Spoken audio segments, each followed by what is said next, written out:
All right, ladies and gentlemen, we are live. We've got a Game 7. There's a lot on the line today, people. I know a lot of people online, of course, were saying, do we just dangle the little MVP trophy at midcourt and just let Jokic and Shea battle it out? It's whoever advances to the conference finals, of course, but they haven't announced the MVP yet. It did seem like at the end of the season there a little bit, the vibes were starting to turn toward Jokic. And I mean, this is, of course, exactly the reason why. Almost, you don't want to say Game 7 is absent. The result obviously does matter here. I mean, legacies are on the line. But Jokic, of course, powering the team to this spot is just another reason why he's so incredible. His numbers this series have been, pretty fantastic, of course, as usual. Though, let's real quick chat. I'm already starting to get nervous in the back of my mind here. What is his three-point percentage just on the series in general? Not for the playoff total.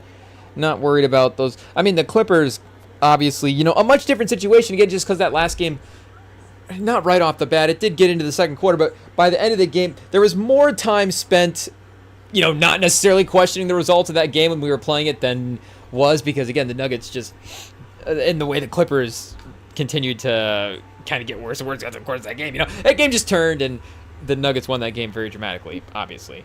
But he is 37% for three on the entire between both playoff series so far, but just against the Thunder, he is... Yeah, so he was 45% from three, 14 for 31 against the Clippers, 12 for 38 against the Thunder, 31.6% from... And last year against Minnesota in the series that they lost, chat, 23% from the three-point line. Not a great three-point shooting series at all. By far his worst. So... his two worst here, I guess he does have some 20s over here earlier on when some of the guys on the rest of the team were hurt as well, too. But shout out to Aaron Gordon for being a little dramatic, chat. The man was making us nervous. On the last live stream, we got the notification on ESPN throughout the course of the, just throughout the course of the night that he was going to be listed as, at least at that point, he was listed as doubtful for the game, which we should have questioned it in the moment, chat. We should have known that doubtful was a weird thing to put out there. Maybe they're just trying to throw the Thunder off. I don't know if you can, what the rules are. Like you obviously can't list a guy out and then be like, you can't officially list him out and then he shows up to play. Like, I guess the injury report is, you probably would get fined for that, or would they make him, technical foul to start the game? I don't know exactly what happens, but that would be against the rules in some way, I assume. But if you were just, maybe saying that he might be out throughout the course of the week, I mean, there's no rules that say you can, you have to tell the truth, I guess, in every aspect. Again, it just, the paperwork that you submit has to be final, has to be all correct or whatever. But yeah, I don't know if they were just trying to game plan whatever, because when I was cruising some of these basketball reference pages before the game started, and I was like, wait a second, Aaron Gordon was listed, when we pulled his page up, it said he was listed as questionable, so I didn't know if basketball reference was just behind or if they were, maybe two steps ahead, chat, but he went from questionable, of course, to now he's fully in the starting lineup. But again, to list a guy as doubtful for a Game 7 a couple of days out, like a guy like Aaron Gordon, you think he would be waiting till the last minute and trying to get every opportunity to play in this type of game. So just to be like, yeah, Friday, I don't know. And to say hamstring strain as well too, versus like, Tatum, he's obviously doubtful for any potential upcoming playoff games they would have had. But you go, okay, kind of the, feeling a little off here. Hamstring's giving me a little, but hamstring strain's not necessarily something that you want to take lightly, chat. I get it. But just, again, given the circumstances, maybe it should have raised a few more red flags. But I will say that, of course, in that last game, we know that Braun played well, Strother played well offensively. Those guys had some good three-point shooting days for the team. But Peyton Watson as well did look athletic. I mean, he always looks like flying around, Chad. He is athletic, flying around. But it did seem like his defense and the way he was chasing people around was being impactful, because he was, of course, when he was in the game, I think tasked with guarding Shea a lot as well too. But even with some of the switching stuff, like it was almost just like a Peyton Watson just chase Shea around the entire game, where, again, even with the switch, he's going over to double and at least getting the offensive moving around a little bit because, again, that's not like the others have necessarily outdone him in a crazy way compared to what Shea has done, of course. I mean, we're in a Game 7 here. And Shea himself, Chad, I mean, this is... It's not technically his first Game 7. He was in a Game 7 before, but he has only been in one Game 7 before this, and it was on that Chris Paul version of the team against the Rockets. So I guess we could pull up that game here real quick. We are about to tip. The players are lining... Hey, yo, chat. We're about to get the game started. The players are lining up. But, of course, again, now, not only as a lead guy on the team, but as an MVP candidate. And they did end up only getting to 6 games last year versus the Mavericks. And that 6th game was really close. I mean, they could have, obviously, they were good enough, playing well enough to force a Game 7 in that series. It's just the Mavs, I think they got a 1-point win. Yeah, 116 to 117 in that Game 6 against Dallas last year. But the only other Game 7, and I guess this is not the most perfect way to see it because they've got the playoff series listed here. They've got the game numbers listed in the total playoff runs versus just the playoff series. But yeah, this is the game right here, chat. This Game 7 versus Houston. So here we go. We're underway. Gordon in the starting lineup. I mean, usual cast of characters for both teams. Hartenstein, physical to start. Usually, Jokic, he's a little Columbo-ish, of course, in the game. The first couple of possessions might be like, oh, I don't know, is this the one? And, I mean, last year, again, the three-point shooting percentage wasn't there, but immediately, just the open guy, the two-point shot, Braun once again.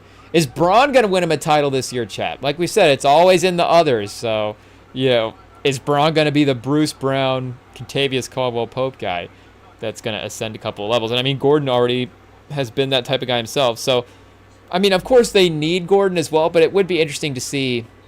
Not that you would feel more confident, like we're saying, I wouldn't feel more confident in the Nuggets with shout out to Peyton Watson, but we're just saying that you want Aaron Gordon on the court. That's all. Right, chat? So, obviously, again, you want him out there. You want him to be healthy. I'm just saying that at the end of the day, it's still going to be if Jokic puts up 40, 20, and 10, you know, I guess they could lose a dramatic game that way. Chet spinning in with the two-point layup right away. Jokic getting it up ahead to Braun. Quick, chat. Is Braun just going to be aggressive to start right away, chat? Dunking it on Chet Holmgren. Uh-oh.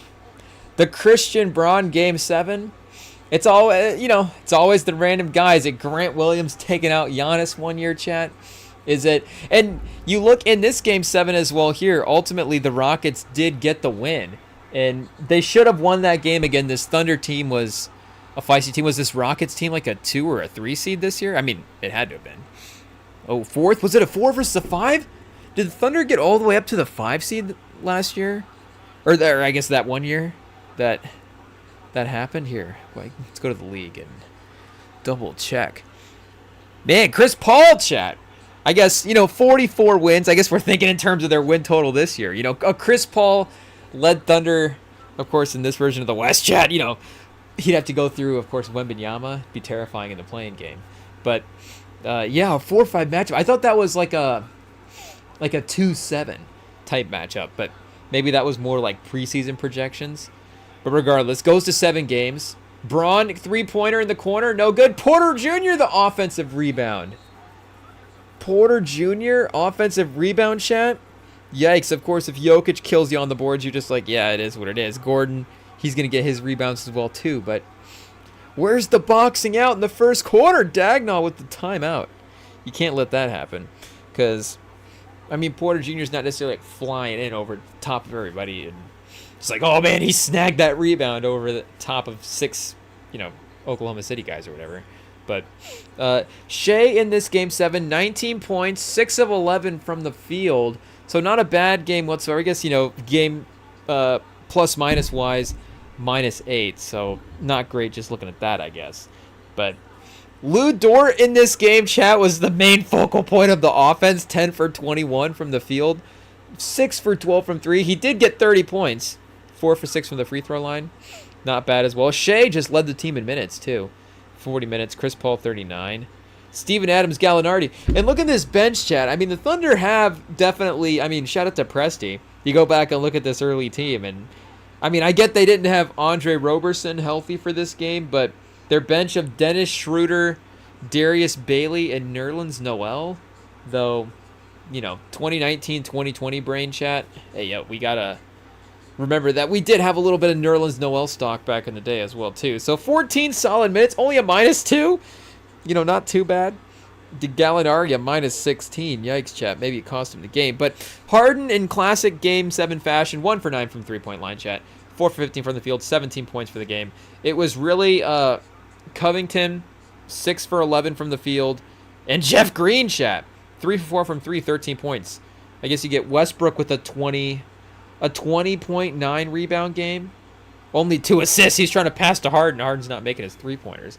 Westbrook 9 for 20 though. I mean, it's not ideal, chat.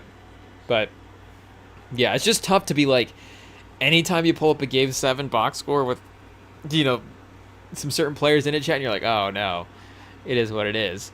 But they did win this one, and I guess lost to the Lakers in the next round, of course. But that's the only other time we've seen Shea in a Game 7. So like we said, new role on the team, new team around him, new opponent as well too. Like we're saying, Game 7 James Harden versus Game 7 Jokic, chat.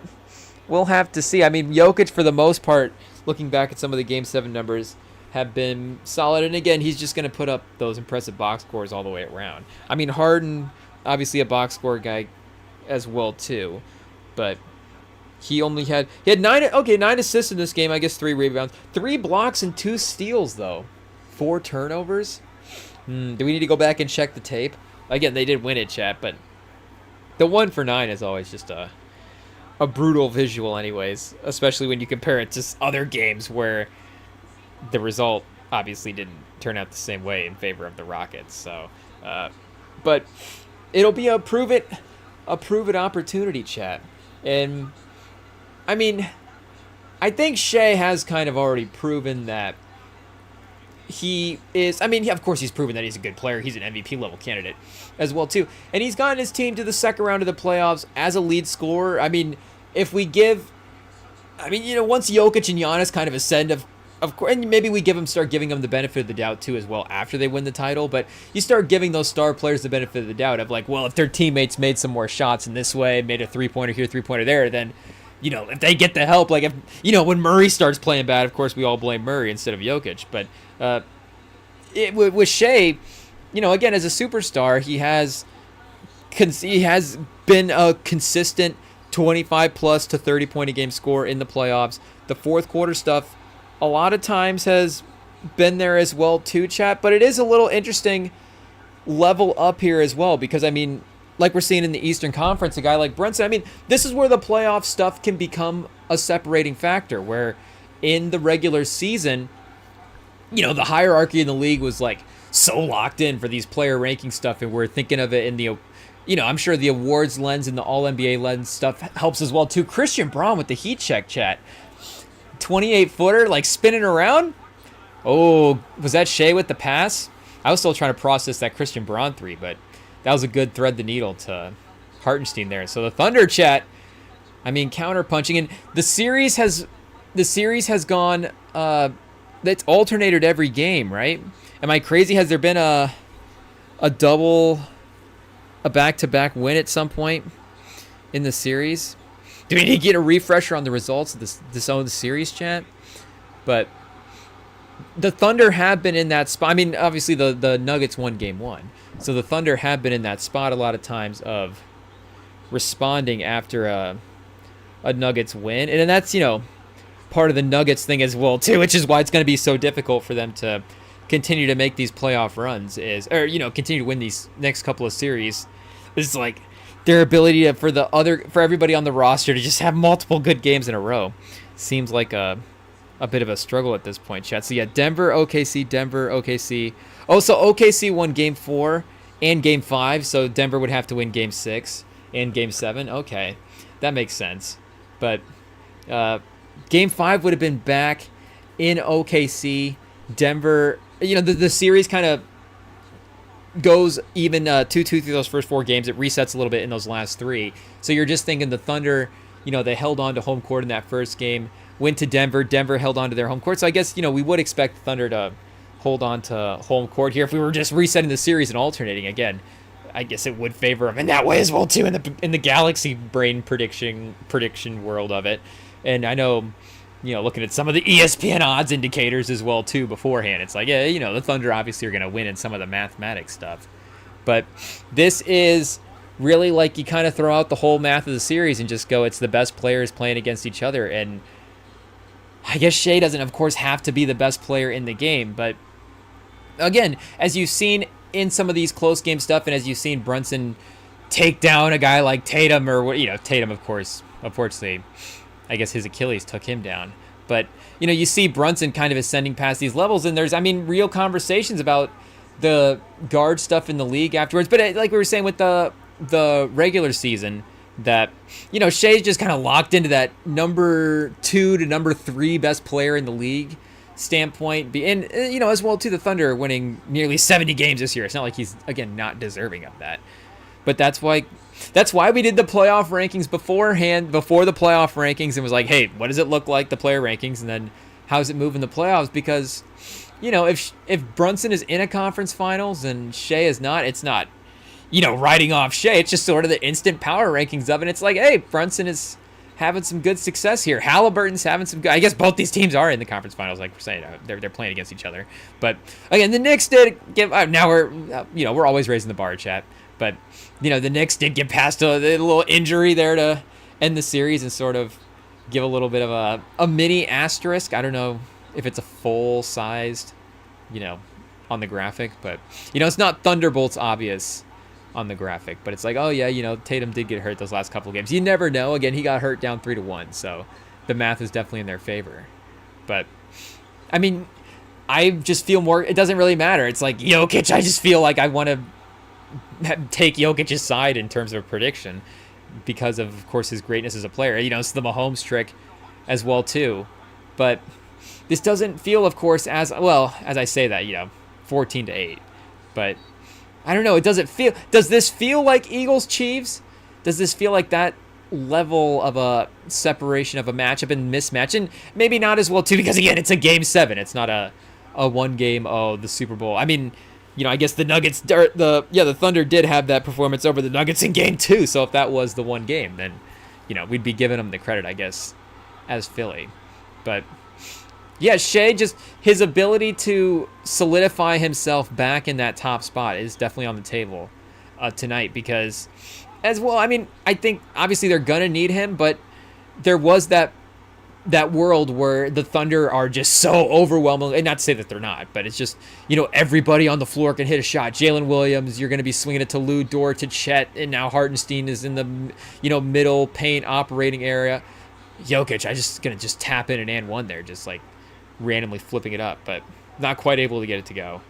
But they haven't really had the same consistency with some of the other guys in the unit the same way that they have, necessarily, or the same way that maybe you would if, of course, you were going to win this series in a shorter amount of games. And it's not bad that the Nuggets took them to 7 games as well too. Again, going to 7 games versus Jokic, it's not going to be like, oh, do we question the Thunder a little bit? Like, I don't know if you feel like, to me, almost the Timberwolves are a team in their series where, they won that series a little bit shorter, and they still kind of handled business in the same way that you would expect them to, but the way that they play, it's like, do I feel great about them advancing? I feel really good, and I still trust Edwards to ascend all these levels and all this different stuff in these big moments. But I don't necessarily feel worse about the Thunder because it's like, oh, the Nuggets took them to 7 games. Like, Jokic played well. And again, in the games that the Nuggets have won, they've gotten the performances around those, the Murray and all those other spots that they've needed to. And that's really been the question for the Nuggets, I guess. Obviously, if they were consistent through the regular season, then we'd have something to have actually that confidence to back them in for the instant performances with all this stuff. But Murray's done it before, and that's the benefit of a 7-game series as well too, is you don't have to be that perfect level. But 10-18, it's gonna be a little bit of it is always teetering on the Thunder. Can they get the run, chat? When will they go on the run? Because now Caruso's in the game as well too, and this will be this will be the ultimate test of who do the Thunder rely on. Because as much as, again, you might want to talk yourselves into what is the ideal version of the team. I mean, there is like, okay, what's the version of the team that's actually going to win us the game? I get Jalen Williams is the second best player on the team, for doing all the rankings and all that different stuff. But, again, Caruso's been a guy that's just been on a team that's already won the finals. He's been impacting playoff runs. His defense and his just confidence in big moments. Jalen Williams did hit that big three, of course, a couple of games ago. And it's like, yeah, that's the type of moments that, you want him to have as that number 2 player. Maybe some of the overall creation stuff. I mean, there's a turnover right there, chat. Throwing it right to Murray. Swinging it, Braun. And again, the Nuggets have definitely hit some good shots as well, too, to start. Like, that Braun 3 was pretty crazy. But, is he getting the travel there? Caruso's defense immediately swinging the game. So I think, obviously, I think Shea, Caruso, Hartenstein, Chet is probably a pretty safe 4 to go to at the end of these games. And, that still leaves a spot for Jalen Williams potentially. Maybe it's just, if Dort's cooking for 3 at that moment, then you leave Dort in the game. Maybe Chet becomes a little, what happens with the lineup as well, too. I mean, Case and Wallace is definitely, if he's out there, that's a real, like, okay, this is happening with the Case and Wallace part. Not able to quite get the 3 to go, but confident shot. And, it wasn't necessarily a bad miss. It just kind of swirled out on him. I'm trying not to say rimmed out anymore, chat. But it kind of swirled out, still a little kind of iffy, I guess. But timeout Denver, chat. Up 11. They need a break. They've done a lot of work to get up 11. It is what it is. 21-10. So here, let's go back to the game real quick. But like we're saying, the Nuggets, we know, of course, what their guys are. The Thunder, they almost might even need a game like this as an excuse for that reason. Like, even in a Game 6 situation, and like this last game, the Thunder did close it a little bit toward the end there, but the Nuggets definitely pulled away in the second half. And you think, like, I guess, Game 4 as well, too, you're on the road, you're down 3-1 or 2-1 at that point, on the verge of going down 3-1. So, that's obviously definitely a really important game in the series, but just the win or go home of it as well, too. And not even the win or go home of it, because, I mean, this is definitely a young Thunder team. This is definitely the first season of what we think is a title window. But again, this is the first season of the title window. Last year was the season where you go, okay, let's see what the playoff result is. And if it hits whatever certain level is, then, we'll just judge, sort of the happiness of the offseason based on that. But this season, it's like, okay, the expectations are clear. And maybe if you're a Thunder fan, you kind of trick yourself into well, no, actually, next year, now that we're established in the 1 seed, next year is the first year that we're the title. Like, this year was sort of about the regular season stuff, and maybe, just getting to the finals. Can we just get to the conference finals? Again, this is the second round, but but I still think that, this season was like, yeah, the Thunder should be one of, and I guess we could look here, like, what were their preseason title odds? They were definitely very high up there. 9-1. Do they have the list? Preseason championship odds. So Denver was number 1 in the West, Minnesota, and then OKC. So yeah, Denver and Minnesota, I mean, obviously those are the 2 conference finals teams from last year, and Minnesota as a young team. When were these odds posted? What was the day? Was this post Towns trade or pre Towns trade?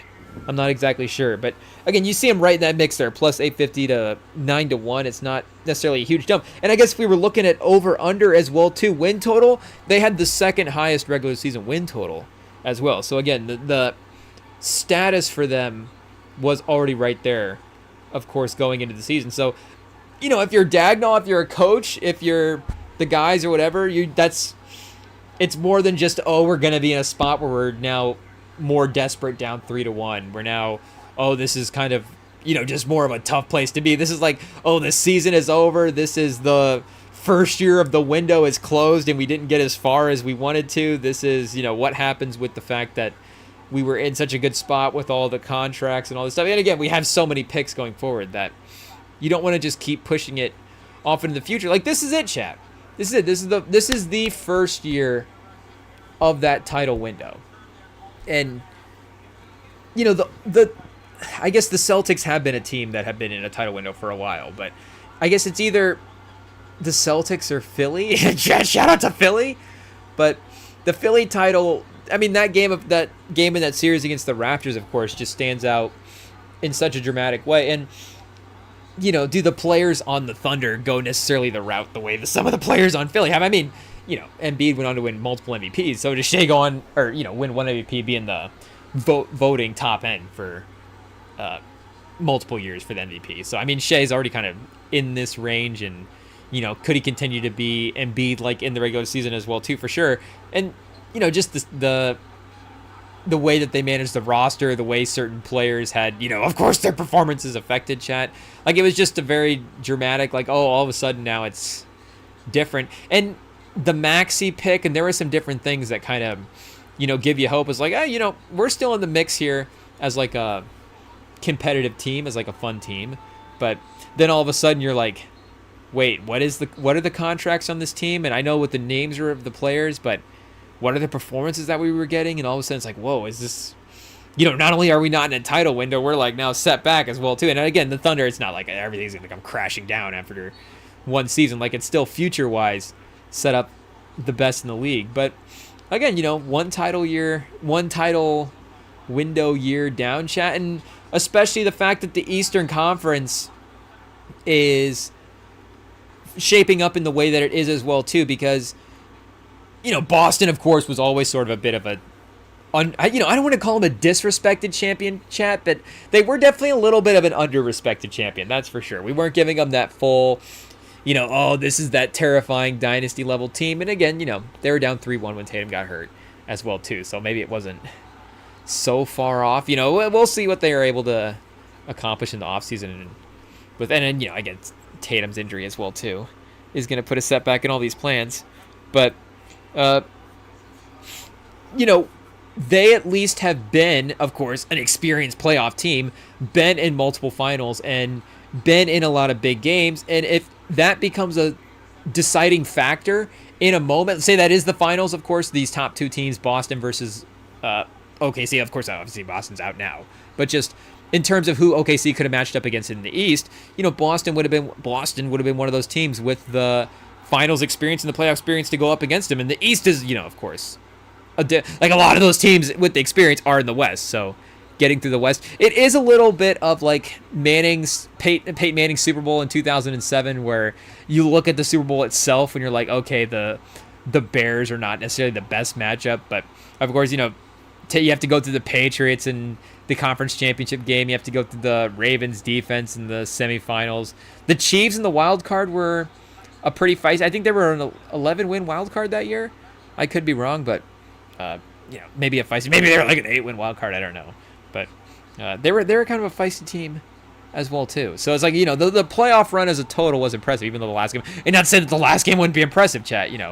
Obviously, and they still would have to win the conference championship game as well too. There's one more round to go, and I guess we should say Westbrook is in the game, chat. Westbrook is in the game. If anything, we want this for Westbrook, chat. We're full-on Westbrook fans now. Westbrook in the paint.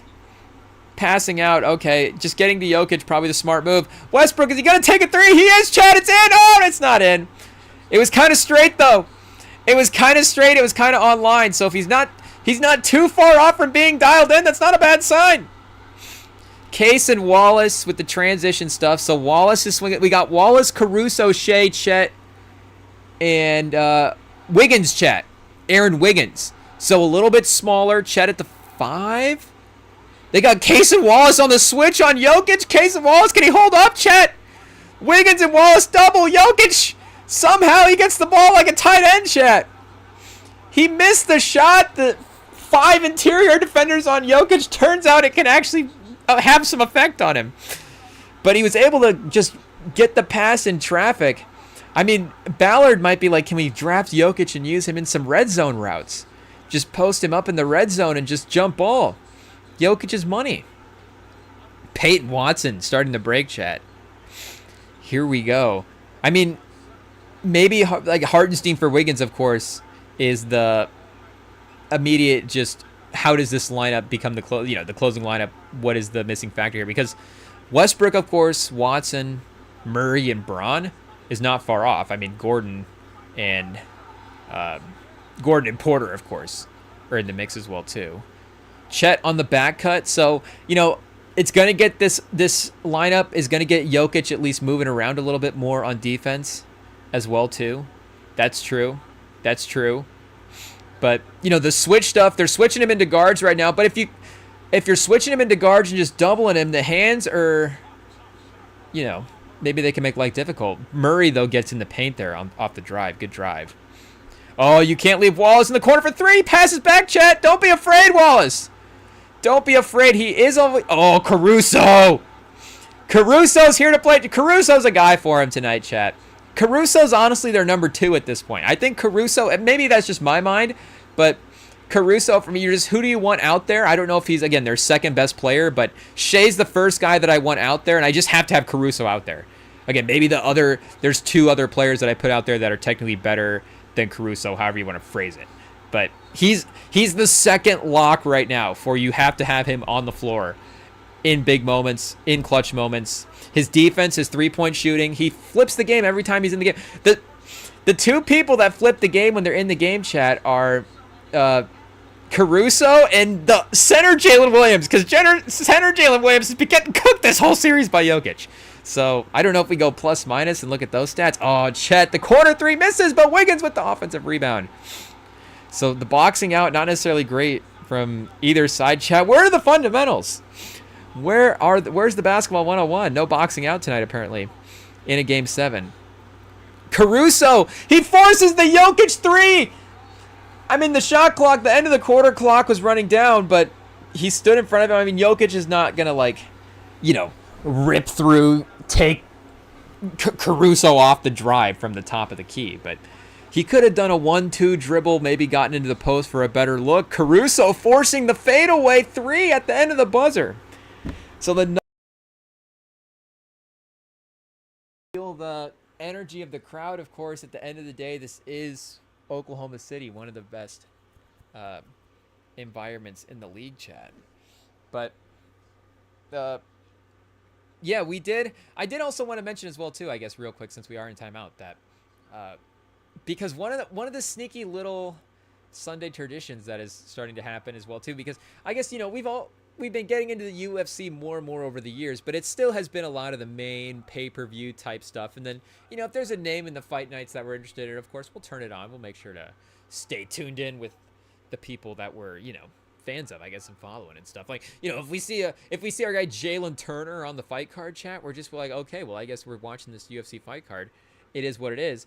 But it's like, okay, watching more and more of the fight nights has become fun. And there was a guy on the fight night the other night who got the win over Gilbert Burns, who, of course, has been around for a minute, chat.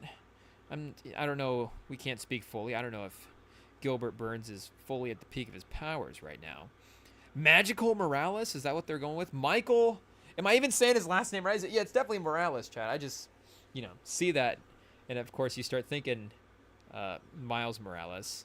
But a very impressive, was it a first round victory as well, too? Yeah, round 1. So I guess, the odds were heavily in his favor, chat. I didn't even see that on the little pre-graphic before the fight popped up, because I guess we just had that in the background in the rerun.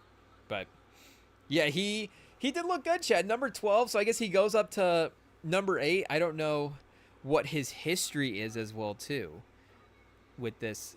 Oh, 18 or no, I thought he was undefeated when they showed his record anyway. So maybe that was enough. They were like, you don't even need the odds. The record is enough to just prove that he should be the favorite. But so I was gonna say, I guess I don't know if he had missed out on a title opportunity before, but I guess at 18 or no, he wouldn't have necessarily lost one, chat. That's for sure. So I don't know if he maybe has gotten close, though, if this is his first ranked fight. Oh, here we go, chat. Michael Morales. Number 12. I guess, did he take the ranking, chat, in the fight night? I thought that's just how it worked. But Burns. Neil Meiji, chat. Jake Matthews is a fighter? Is this Jake Matthews the lineman, or is this a different guy? Max Griffin, Adam... What are these names, chat? Adam Fugit, Trevin Giles, Nikolai Vredtenokev, chat. The Contender Series 2021. Hey, yo. I guess that was technically his first UFC fight. So, definitely a, pretty good professional run outside of the UFC at 11-0. I don't know if that was his first actual fight. Like, how old is he? 25. Okay, he is only just getting started in the MMA career, chat, as well. Because even, if it is kind of correlates sometimes to the real sport, it does feel like, and maybe now as well, too, with the eyeballs, more and more being on some of the earlier UFC moments, that the stars can be made. Like, again, like a guy like Bo Nickel or Diego Lopez, or, maybe even this guy now, can be made as potential stars before they're even contending for the belt, and that can obviously maybe even help their potential ability to get those title fights as well, too. But, Shea slashing in. Do the Thunder have the first lead, chat? Or do they have the lead again, I guess? I don't know if that's technically their first lead of the game. But 27-26, it's flipped here to start the second quarter. But, you would see a lot of these guys, of course, again, make their moves. Maybe once the later 20s to 30s, some of that stuff. And then, again, you get some great guys. Khabib, John Jones, they're just going to be dominant fighters all throughout. So I guess, are we saying this is the next John Jones, chat? Hey, yo, don't clip that. We're not necessarily saying that he's not going to have a great career, but, I guess John Jones is a 1-of-1. So it's not, I guess, a 1-of-1. He is a 1-of-1. But he is Michael Morales. So I don't know if it's the name, chat. And there wasn't... I guess he doesn't have, like, a Spider-Man nickname. It doesn't say. But he's going to be a guy in the UFC fight game that's like, wait a second, who's in the UFC game? Oh, no, Michael Morales is just a real fighter, I guess. Undefeated. It's going to seem kind of like he's got the superhero resume as well, too, chat. What's the background? Judo in wrestling? I guess I don't know exactly what all goes into judo, chat. And Burns is a wrestler as well, too, but I don't think he even really let it get to the ground. He just kind of overwhelmed him with the stand-up game a little bit. Hartenstein with the follow.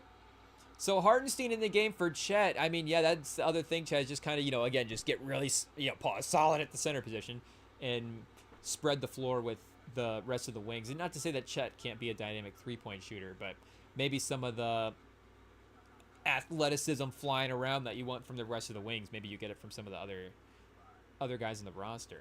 But I thought Morales was an interesting fighter as well, too. I guess 170. What's welterweight exactly, chat? 156 to 170. So he is right up on the high side of the welterweight division. I'm a bad UFC fan, chat. We're still getting all the stuff memorized. So what's the order of the divisions? What's after welterweight? Middleweight? So he could potentially go up to middleweight as well, too. I mean, again, he'd be on the lighter side of middleweight. But he is 6 foot as well, so he's a little taller. That's for sure. Is he officially... It doesn't say he moved up at all. I don't know. Sometimes they don't update it, like, right the day after. Shout out, I guess, to Della Mandalena, chat, for having the belt now over Muhammad. Number one contender. Definitely ready for that spot, I guess. But it does seem like a lot of the fighters have...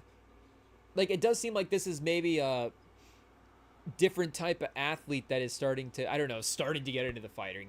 And Adesanya, I guess, is like a wiry fighter as well, too. Is it just the wiry fighters, chat? McGregor is not necessarily like... he bulked up to get into other divisions, but he's not necessarily... like, hey, yo, chat, he's not, like, thick walking around. I guess he is a little bit. He has been. But, again, even still comparatively for the weight classes and stuff. But it does seem like sometimes because like again Turner, for as much as we had stock in Turner, like some of the wrestling stuff and just some of the overall fighting aspect. Like, I don't know if I don't know if the hot take is you need some thickness as a fighter, chat. Ayo, but it did seem like maybe sometimes some of the wiry guys are like, okay, what's going on here, chat? We need our skinny guys to keep out here, winning these UFC fights. So again, I guess on the higher side of the welterweight division, but yeah, looked like a. So I don't know if we're buying stock too late, chat, in the career. 18-0 at this point, winning in the ranked fights. It's not like it's a hot take, but you've got Stephen Thompson. So Morales, I guess, if he stays at 12, let's say if for some reason the rankings don't flip, I guess. But either way, you've got Thompson, of course. I guess him and Morales are kind of same class, same sort of fighting history. And I think Buckley's kind of right there with them as well, too, chat. 21-6. Okay, he's a little bit farther along. That makes sense. I was going to say. He's definitely had a few more fights under his belt. And Machado, Gary, 16-1. He's right in that range as well, too. He's a pretty terrifying fighter. Absolutely. I mean, Usman and Edwards are obviously veterans of the sport. And Rock Mahav, chat, he's 19-0 as well, too. So is that the fight? I don't know if Morales, if he gets up to 8, I don't know if it could be Machado or it's got to be one of those two guys. Not as familiar with Sean Brady. 18-1, okay. So Sean Brady, maybe it's Sean Brady versus, number 2 versus number 3, both these guys being up in the rankings, and then Machado versus Morales. I guess I didn't see if Morales called anybody out or if there was talks of a fight right afterwards, chat. Let's see. Machado, Gary, last fight versus Prates. So was Prates ranked and he took Prates' ranking, or was he already ranked at number 6 and he was trying to get up? Carlos Prates maybe was, I guess either way, he's number 6 now. 13-0 run, chat, by the Thunder here between the end of the first and the start of the second. Wiggins, though, not able to get the corner 3. Wiggins, Caruso, Hartenstein, Lou Dort, and Wiggins, Hartenstein, Dort, Caruso, and Jalen Williams. Okay, Jalen Williams, of course, running the offense without Shea. So it's going to be lineup tracker tonight to see who the Thunder are going with, who's able to swing the game in big moments. Because, I mean, as well, too, like we're saying, bigger picture, I don't know, kind of like with the Celtics, I'm not going to sit here and say that Wiggins step back 3 at the shot clock buzzer, clutch stuff, chat, but I'm not going to sit here and say the Thunder would need to make dramatic moves if something happened in this game where they lost, but there would be a spot where you just have so many assets and you have the ability to reset contracts and go different you just have the ability to really go any direction you want with the team building type stuff. So, if there's like hey, can we get sort of a similar production with this pick, and now the contracts look similar, and we can package some of this stuff and condense the contracts into a better player in this way, like, this could be a clarifying team building series as well, too, chat. You never know. And everybody is still, again, on the same timeline. This is that first window of them being a title team. So Boston, again, is the blueprint for patience, chat. I don't know if that's a good thing or bad thing, because again, you kind of go through history, not to say that every great player that wins the title early, because I guess that's not true as well too. Like Dirk, it took him a second to win a title for sure. He had to get to the 2011 finals. Like, even Jordan, obviously, he won so many titles in the 90s, but it took him 7 or 8 years, of course, or 6-7 years, however many, to start actually winning the rings and having the playoff dominance. So it's not like patience is, I guess, unproven through NBA history, chat. And again, the Bulls is also pretty good. If we want to use the Celtics as an example, Jokic with the brick, that might be the worst missed 3 of the night, chat, by anybody. Shea, Aaron Wiggins, another 3. Aaron Wiggins had a chance to swing the game right here, and Dort with the offensive rebounding. So we saw a little bit of a struggle for the Thunder earlier, but it's been a definite struggle for the Nuggets here in this game, and not even with the bigger lineups as well. Murray gets the rebound that time. you know, it's just going to have to be the guy stepping up. Chat. Porter Jr. for 3. Oh, another brick. Another brick. The crowd, chat. You can feel it working. The color-coordinated crowd, the best coordinated crowd in the league. Hey, well, what are we talking about? We're talking about the shirts. The best, most well-organized, well-choreographed crowd in the league, chat. You know, we need to examine, like, really what it is, because I think at the end of the day, a lot of these arenas that do the shirt thing, it is just the shirt is just put on the chairs, right? So, and I see a couple of blue jerseys in there. So when we get the close up, there is some differentiating. I don't know, Chet. There's some different stuff in there, but you know, on the wide shot, you're getting that sea of blue. So you're just getting that wave, I guess, effect of the crowd. But oh, Wiggins again, Chad. He's letting him fly. He's cold. What's the 3-point percentage for the game? It seems like the teams have gone a little stuck here, chat. It seems like we're in a sort of that classic game set. Yo, that classic game 7 tightness. Yo. And Caruso, the double by Chet. Jokic just powers in for the and one right when you're about to say Caruso's defense is holding up, chat. But I mean, Jokic is working about as hard versus positive against Caruso as he is versus any of the other centers. He's holding up, chat. Caruso and the Alex Smart, DeMarcus Smart. Alex Smart, Marcus Caruso. Who are these guys, chat? Either way, they're impacting playoff games. Jokic, though, with the chance to tie.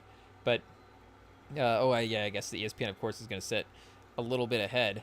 OKC still favoring. Yeah, we're looking, we're like 25% for the game combined right now. 7 turnovers for the Nuggets. Of course, is some of those like maybe the steals on the rebounds as well, too? I know the overall rebounding total is pretty close. Let's see if we're way off with the offensive rebounding here, numbers, chat. OKC has 7. Okay, yeah. Denver has 3.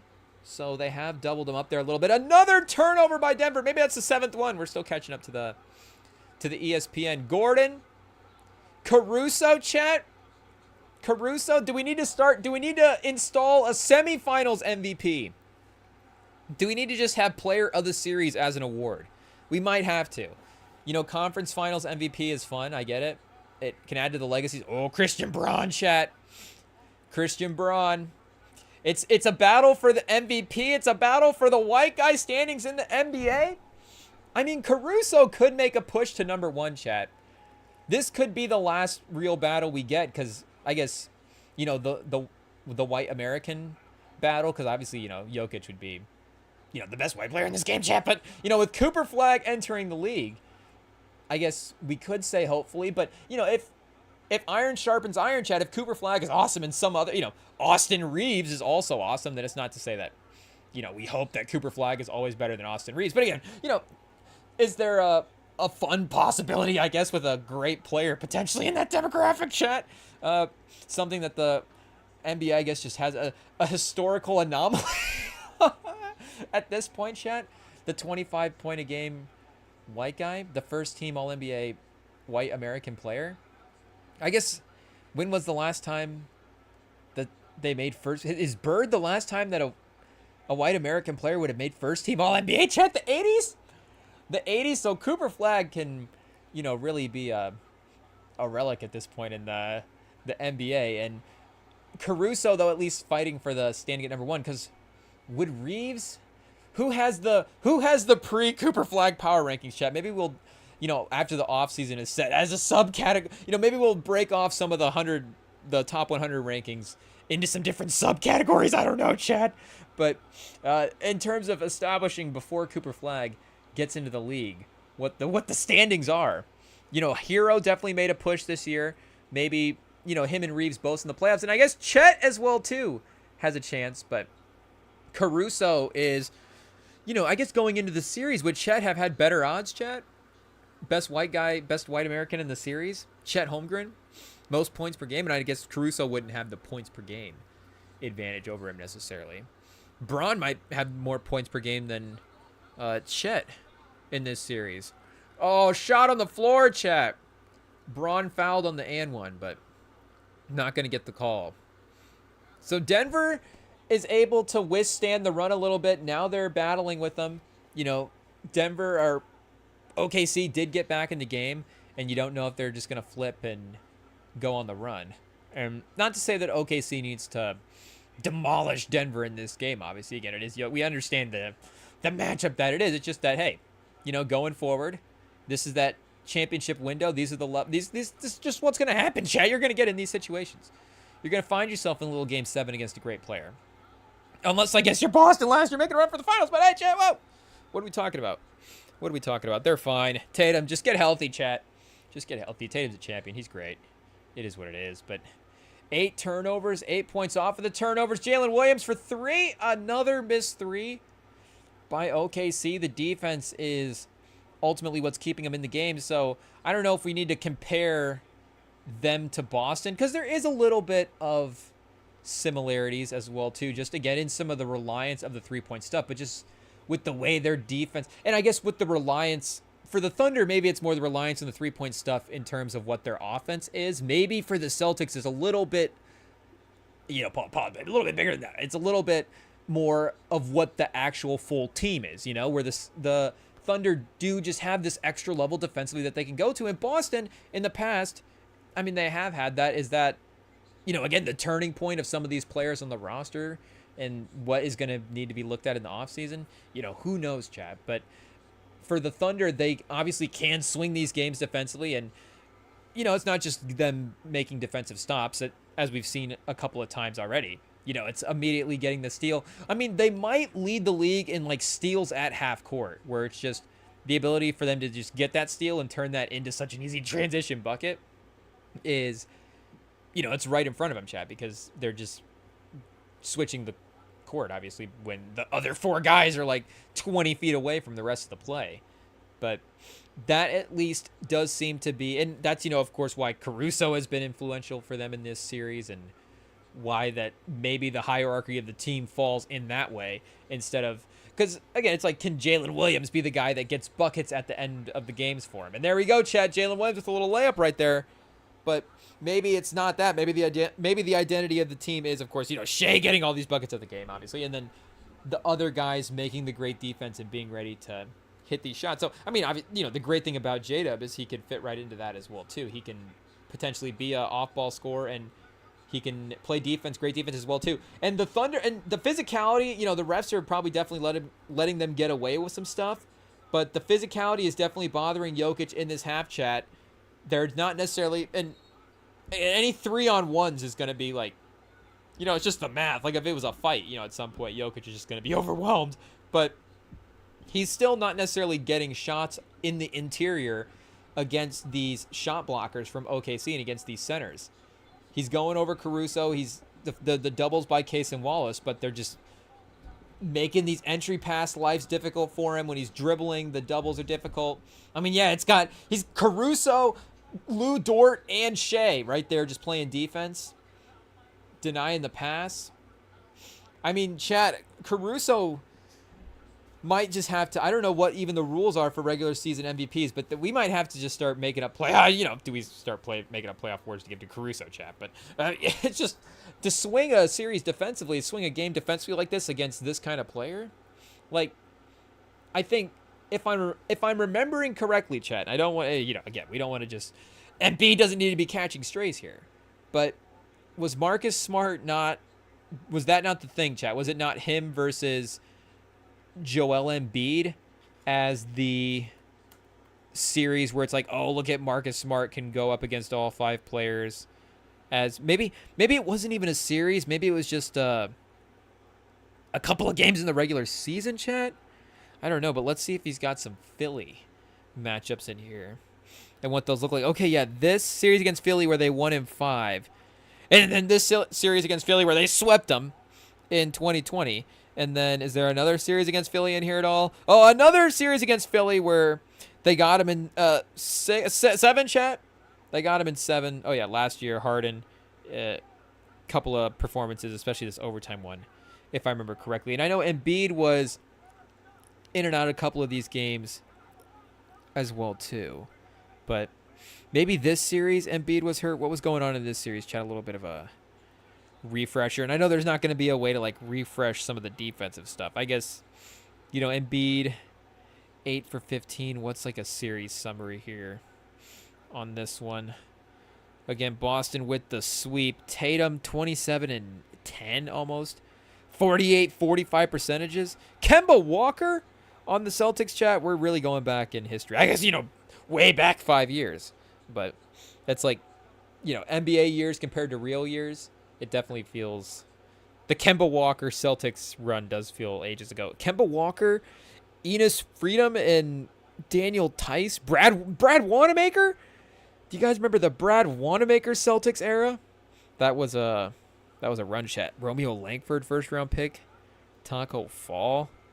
What a team. But Embiid, 30 and 12, 46% from the field. I guess we could just go like Embiid's playoff series stats. Joel Hans Embiid? Hans Solo Embiid chat. Hans Zimmer Embiid. I don't know what the proper nickname is for him based off of that, but 23 and 14, 44% from the field against Boston the first time. That 30, 12, and 46, and then he had, I guess, 6 of the 7 games played.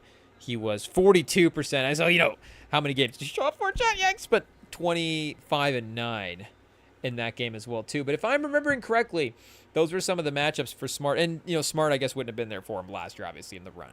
But in some of those other series, if I remember correctly, those would have been the matchups that his defensive abilities were really on display against those type of center guys. But, again, Embiid, unfortunately, does have a little bit of a different playoff history outside of the Marcus Smart matchups than, and again, Jokic won finals, but still, we're not going to just totally discredit one finals. That's an amazing run. But, it's a little bit of a different history outside of what Jokic has presented to us in the playoffs. And for Jokic or for Caruso to be having this level of performance against a guy that we just kind of lock in for these amazing statistical nights, chat. Like, what is he at right now? 1 for 4, 2 points. He's got only 3 rebounds, or we're looking at Porter. 6 rebounds for Jokic, 3 assists. Okay, so yeah, Jokic is cooking on the rest of the box score, as you would expect. But 3 assists to 2 turnovers. It seems like he's also been a little turnover-y as well, too. Gordon with 8 rebounds. Westbrook with 5, chat. So the fact that, and a lot of missed shots in this game for a lot of rebounds. 60% from the 3, 27. I wish we had a combined score. I wish we could just do a little bit of math as well too. But what do we got? 7 and 35, chat. 7 for 35. Can I do math a little bit? Probably not, but that would be probably even a generous 3-point percentage for what we're getting right now.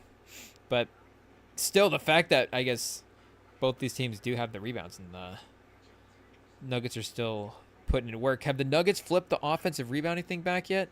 Wait, 9 to 12, 7 to 18. So not quite yet, but they have been getting closer. They did do a little bit more work in that run. So Gordon with 3 offensive rebounds, Jokic with only 1. Porter with, I guess, another one since the one in the first quarter there. And Porter plus 11, chat, has been the most impactful guy tonight. What do you know? Is that just for the game? That's for the game, chat, outside of Wiggins, who was active defensively. Yeah, 2 steals and a block there in 9 minutes flying around. So, I mean, we're witnessing a hard... chat. What are we witnessing? We're witnessing a classic. A hardwood classic? We got to finish the sentence there. We're witnessing a hardwood classic. An instant Game 7 rerun. Pluto TV. How long will it take Pluto TV to get the rights for this game?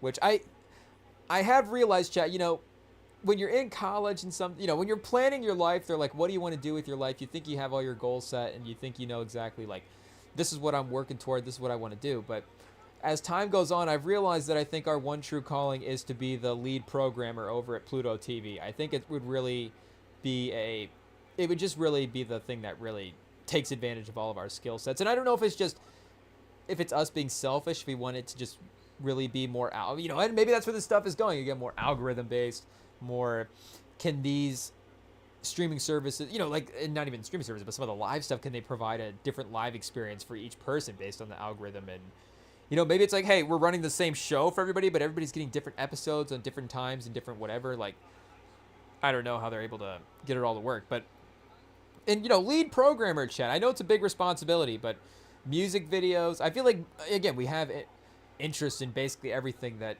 Pluto is going to represent. You know, Tubi as well, too. But does Tubi have, I don't think Tubi has the music video section that Pluto does, which, again, is sort of another way to sort of get around and be just like a radio DJ programmer type, but it's like we're also get to just program it with music videos as well too. So I know Pluto, it's not like you can just choose from anything in the world and just put it on Pluto TV, but I do think with whatever we can get available, you know, if we have to fight for some rights as well too, I don't know if we can be sort of a, you know, Bob Iger for Pluto and really start acquiring rights. And, you know, are we trying to acquire rights of like the sports? I'm talking about, you know, are we buying all the Eddie Murphy movies off of Paramount? You know, Chad, are we going broke spending money over at Paramount? Is what it sounds like. But I'm just saying, if we have to make moves, you know, we're also making moves as well too. We're not just necessarily stopping at what's in the Pluto library right now. Oh, Braun with the chase down steal on Chet. Chet was trying to get a little transition bucket there. So for some reason, Adelman's trying to run Peyton Watson, Westbrook, and Peyton Watson and Westbrook, I guess, at the end of the half here. Braun, Murray, Jokic, makes sense. So just immediately a little push by the Thunder. Yeah, 7-0 run, chat. Adelman. I mean, shout out to Peyton Watson, but it's crunch time. It's game 7.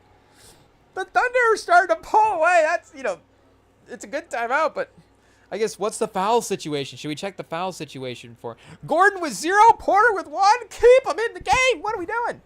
I guess, again, you know, Gordon's got the hammy. We get it.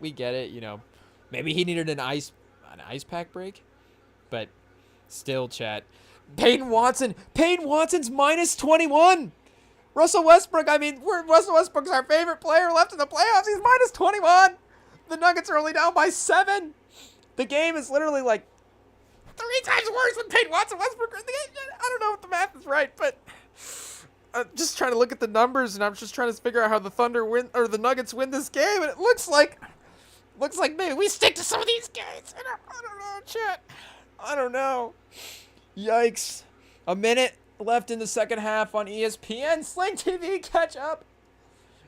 We're in commercial. What's this Theo James? They're still running this Land Rover Theo James commercial from the Super Bowl, chat.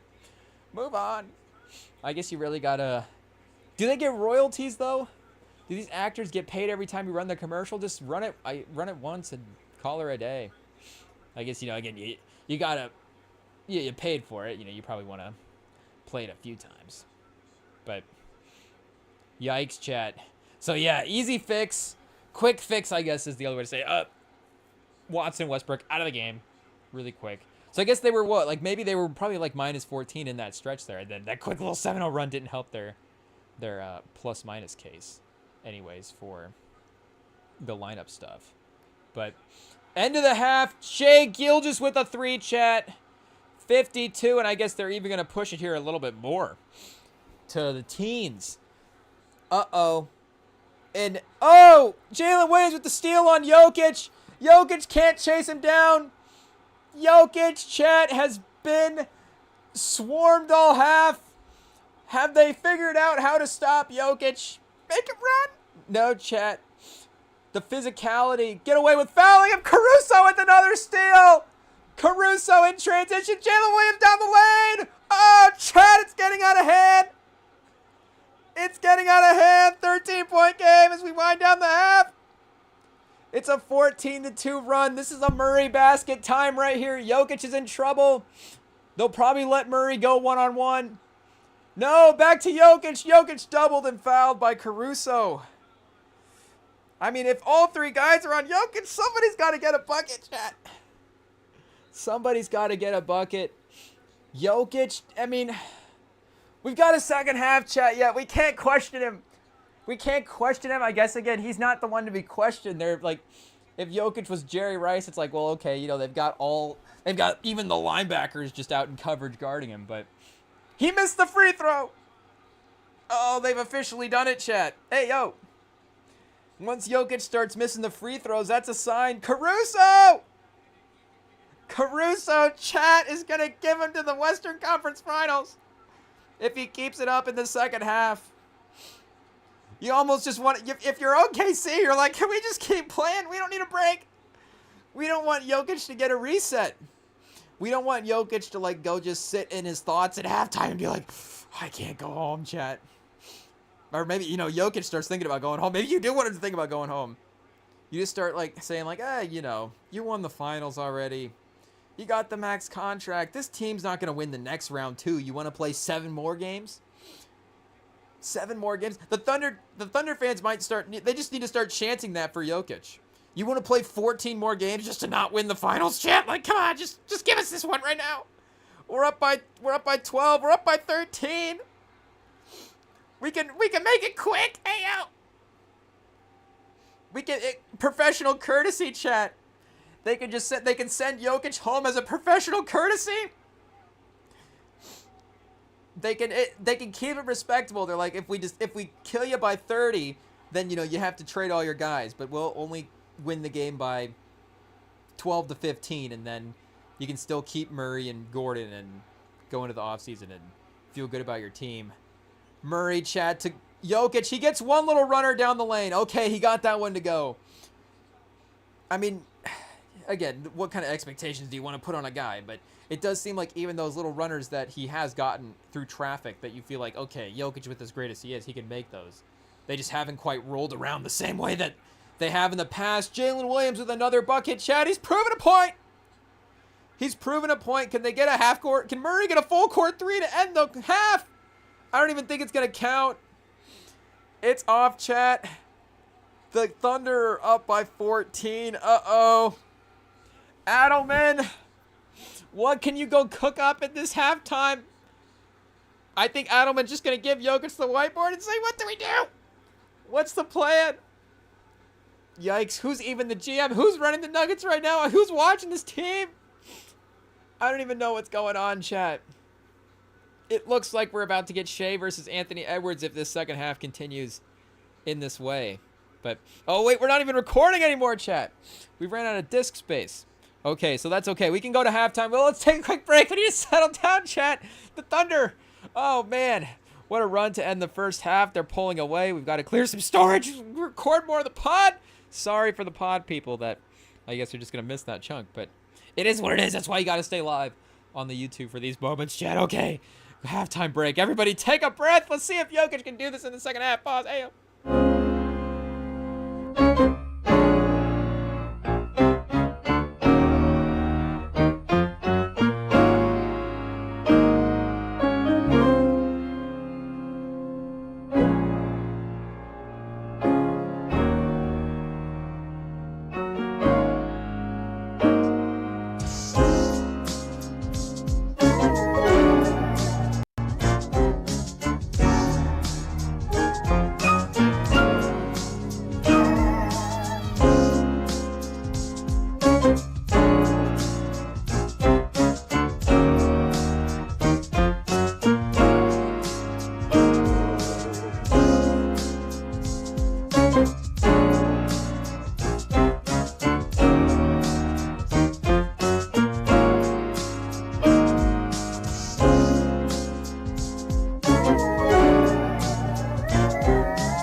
Okay, chat. Oh wait, we're not recording again. 3, 2, 1. There we go. And we're back on the recording. Sorry to the people on the pod. We ran out of a little bit of storage space on the computer, so I don't know how much of the pod is just missing from the live stream there. I guess IT will go back and find out after this. So, jump over on the YouTube if you're listening to this later in one of the podcast platforms, just in case times like this happen.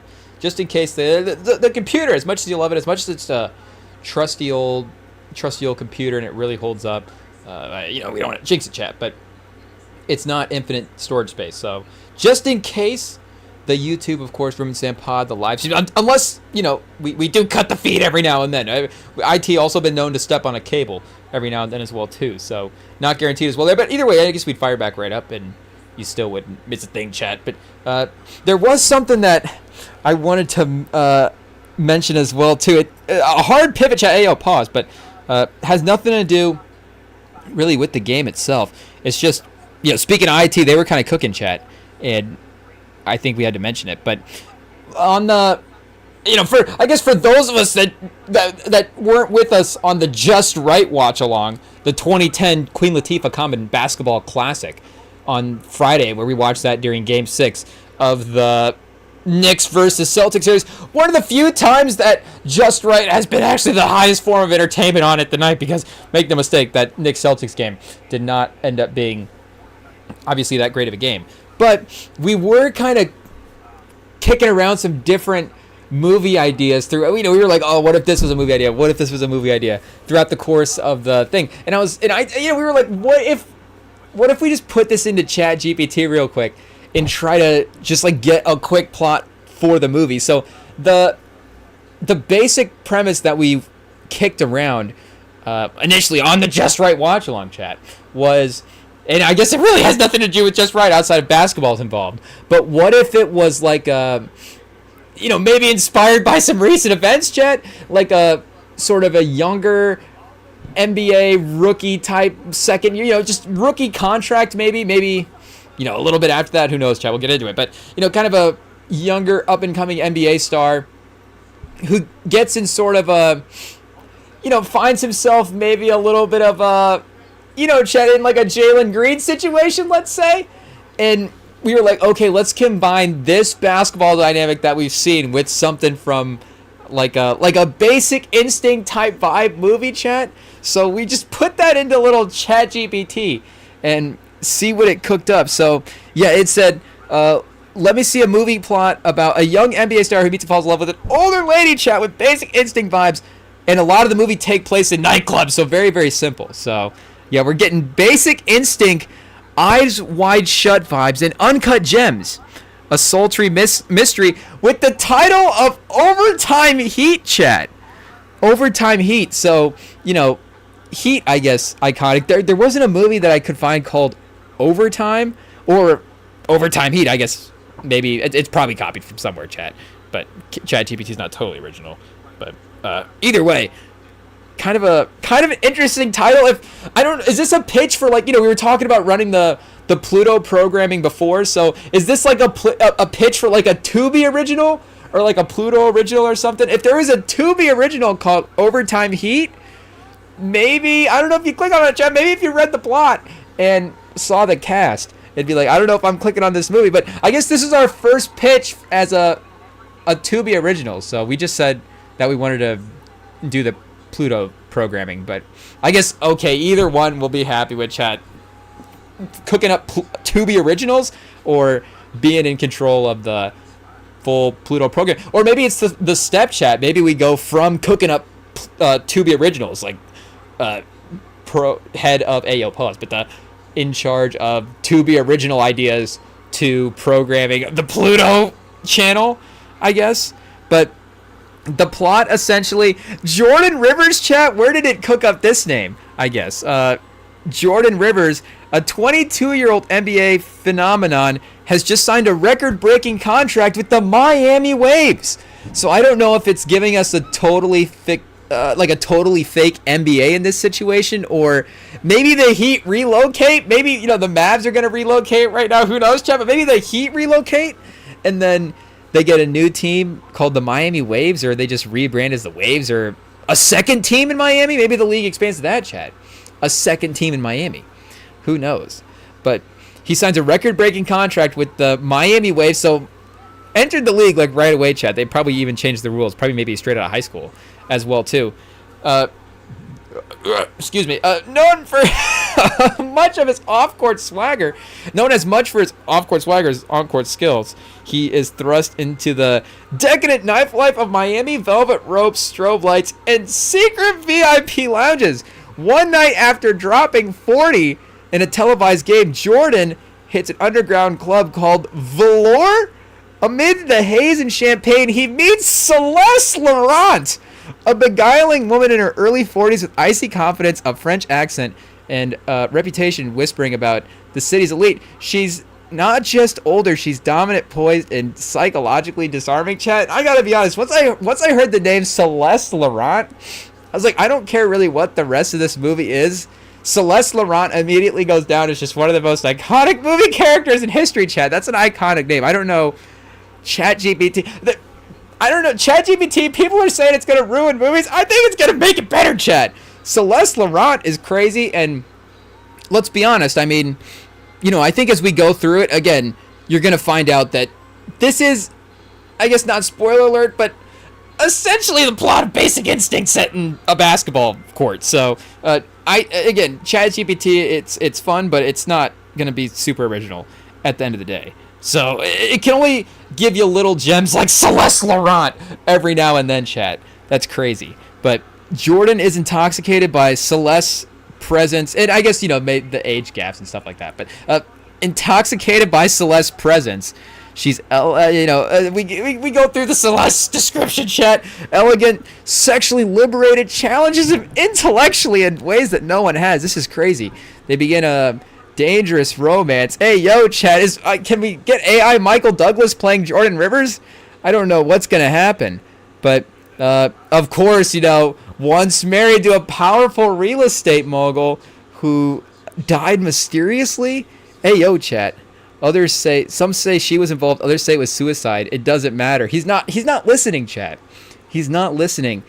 Jordan's performance on the court begins to wobble. He's distracted. He's obsessed. He starts skipping practices, missing curfews. We're talking about practice, Chad. Jordan Rivers, we're talking about practice. The team warns him, but he won't let go. Celeste, she's just messing around with him, Chad.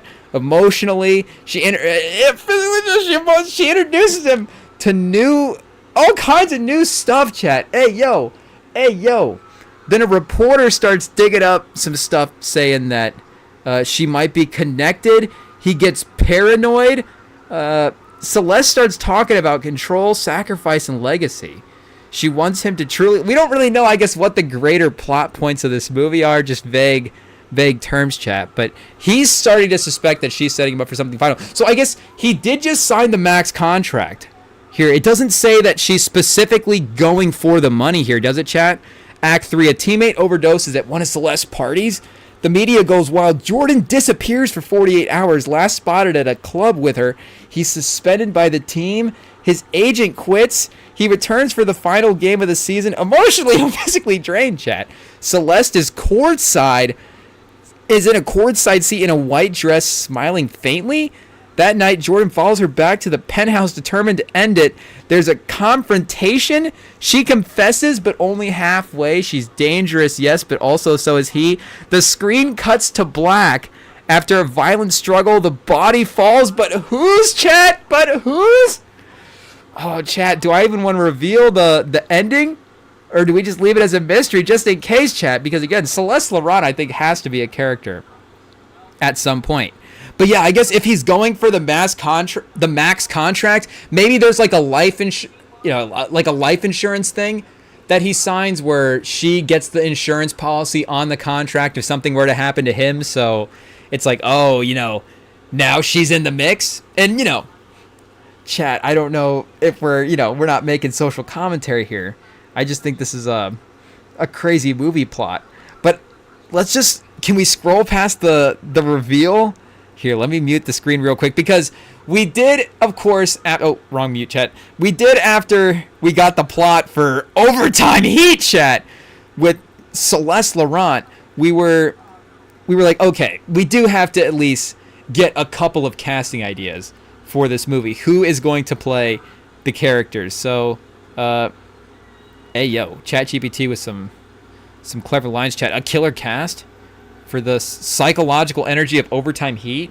So Jordan Rivers, the rising NBA star. It gave us Jonathan Majors, Damson Idris, Jalen Green, real life NBA player. If you want meta casting, chat. Hey yo, Caleb McLaughlin, if you're aiming for younger but surprising depth. Okay, so Celeste Laurent. It said Monica.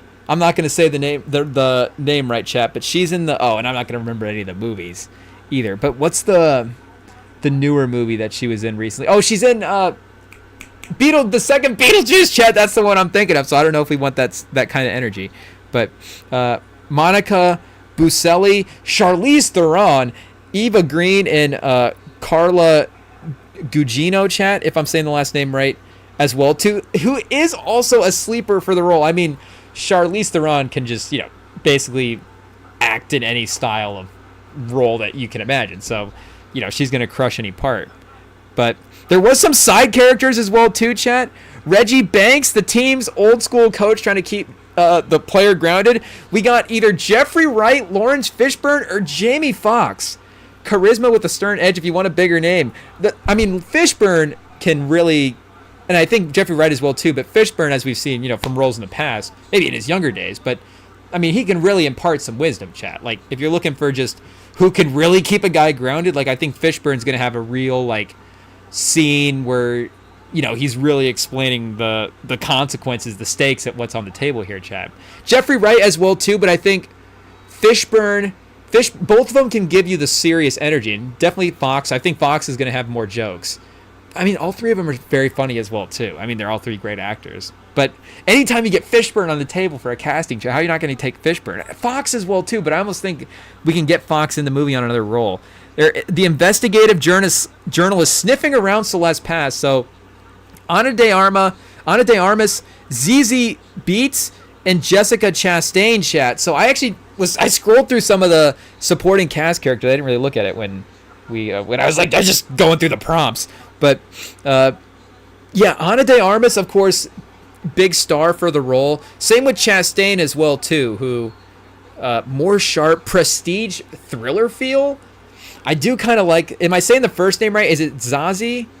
I would, no basketball reference page. We're not gonna be able to get a pronunciation guide that way. Okay, chat. Second half is tipping off. Do we have to take a timeout from the plot of Overtime Heat? Lou Dort from 3, not getting it to go. We'll see if the Nuggets make a quick push here. Jokic, the halftime reset, if he got a clear head. They're starting immediately with Caruso on him, chat, and immediately turnover on the first possession for the Nuggets. Jokic and Murray botch the exchange on the handoff. Nuggets give up the 2 points on the other end right away. So, chat. Second half is looking like it's going to continue the way the first half ended. Back to Overtime Heat. So, Sasha Moreno? Okay, chat. So, Zazie. Should we get a... Sorry, chat. We just want to make sure that we're getting this right. Let's see. How do we say it going forward? Doesn't it just say? Well, do we have to look up how to read a pronunciation guy? Bates, the last name? Zazie Bates? Okay, chat. So, Zazie Bates as the journalist, Lawrence Fishburne, and we still have to really kind of narrow down a star as well, too. But the main cast is really forming up night. Brandon Bricks Cole, so we could just get Stephen A. for Brick as the... Oh, chat, we're skipping ahead. As the main player. But Tyler James Smith, Lakeith Stanfield, and Shameik Moore, chat. Is Brick going to be a voiceover character? Is that why Shameik Moore is going to be in it? Or no, we're pro Shameik Moore. But Lakeith Stanfield as Jordan's teammate who falls. Oh, this is the overdose guy? I think Lakeith Stanfield, if we have to actually film the overdose moment, I think Lakeith is going to crush this moment the best. So, who's Tyler James Smith? I'm not super familiar with, chat. Tyler James Smith, Tyler James Williams. Let's see. Oh, of course. Okay, so Abbott Elementary. I guess I know the face more so than the actor name. Chat, do we have to admit we haven't seen Abbott Elementary, but that's just been our, we just haven't really watched any news shows, so it is what it is. But That would be at the top of the list as well too, because I mean, if you went through our history as well, I mean the sitcom style has always been the one that we probably gravitated to the most. Though, you know, I don't know if we started getting back into TV shows in a real way, because again, I've really just been absent from TV shows in general. Even the TV shows, again, like the sitcoms like Fresh Prince that you'd go back and actually rewatch. Like, I just been basically all movies lately, chat. But that is definitely top of the list. That might honestly be the only new show, because I mean, the dramas are just to like see what the conversation, like, you know, what's White Lotus really about, chat. You know, what is maybe The Bear. I think The Bear would be another fun one to watch as well too. I guess Sam did get us to watch that last season, or that newer season of Black Mirror, not because there is another one out now, but the one with, you know, speaking of our investigative journalist, chat, Zazie Beetz. Zazie Bates? Zazie Beetz? Ayo. I think Zazie Beetz is a DJ, chat, but Zazie Bates? Is that the actress that we're talking about? That's going to be Sasha Moreno in our movie Overtime Heat. But, yeah, so if we want to go, you know, maybe commit to the comedy, I guess I don't know what his, like, dramatic history as well is, too. Unexpected, vulnerable versus Lakeith Stanfield, brooding, enigmatic. I don't know, chat. It's just be difficult to have Lakeith Stanfield audition for a role and be like, yeah, give me the other guy. But oh yeah, I was giving us to say like, what does it want it to be? But we're casting an NBA player in this, or we're casting a movie about an NBA player. I mean, you know, Jonathan Majors as a shooting guard could be realistic for sure. I mean, if we just watch Common as a franchise player, is Jonathan Majors, could he make more All NBAs than Scott McKnight? Like, who knows, Chad? But if we had to get a real NBA player in this movie, what would the best options be for an NBA player? And, you know, like, Anthony Edwards has already been in a major acting role. I guess the Hernan Gomez brother. Boban, you know, Boban was in John Wick. Hartenstein is, I guess a lot of those guys were in that Hustle movie. You know, LeBron has been in AO chat, Space Jam 2. MJ as well, too. If we wanted to go in older, but, you know, the veteran owner style, MJ just got the bag as the you know, Chad, as the guy that just sold the team. But if we had to go for a guy to try to break into acting that is a current NBA player, because I think even like, well, you know, again, it could be current for anybody, but maybe even some of the rookies might be a little bit too young for the break. Like the Anthony Edwards, once you start getting a few years under, you know, you've been in the NBA limelight a little bit, maybe that helps. Like, maybe you're just a little bit more comfortable in the public eye as well, too, before you break into acting. I mean, you know, a guy like Edwards is charismatic right away, so he could have been both an actor and an NBA player probably at the same time. But what would be the options for an NBA player in this movie? So, it doubled back on Jalen Green, Chad. It's like, it has to be Jalen Green. Apparently, he's just best fit for the role. But it suggested Anthony Simons, which, again, you're thinking who's going to be able to pull off a scene. Simons wouldn't have been the first guess, but apparently it kind of likes the, I guess, quiet intensity, sharp look. Could nail drawn into psychological game angle. More mysterious, less loud. Ideal if Jordan Rivers is brooding, unvulnerable type. Josh Giddey as well, too, is another, I mean, ChatGPT, what are we doing? But Maxey, naive becomes corrupted, Chad, is wild. Maxey is another fun option. Like, he could, I think, I'm trying to think, does Maxey, was he in Hustle as well too? Let me see here, chat. Oh wait, Tyrese. Why am I thinking Tyreek? Tyrese, chat. What movie was he in? Yeah, he was in Hustle. So again, not, you know, main role type stuff, but if you're like, okay, Maxey as the side character, breaking into the star, I could see it. He does have a, you know, he's got a charming energy about him, Chad. I could definitely see it. But Scoot, why him built like a tank? Looks like a movie star. His presence would command attention on screen. Ideal if Jordan Rivers is bold and a little cocky. So, you know, if anything, Chad, this is probably the biggest confidence booster for our Scoot Henderson stock that the Remington pod has had in a minute, because at least ChatGPT is like, okay, he still has some star qualities. It didn't say that Scoot Henderson's also going to put up a 27-7, Speaking of stars, Shea Gilgeous-Alexander, chat. Step back three. It's getting out of control now. It's getting out of control. 23-point game. It's only 2 minutes left. Less than 2 minutes into the second half. Chat, I can't even speak. This is crazy. The dominance already. Jokic. Uh-oh, chat. Game 7s. It is what it is, but power meets temptation. Yikes. Okay, quick pivot back to overtime heat. We just have to let the Nuggets fans, process this real quick. We'll let the Thunder fans be annoying on the side as well, too, while they advance to the Western Conference Finals. So, some good options definitely for the real life the real life NBA player to be an actor in this movie.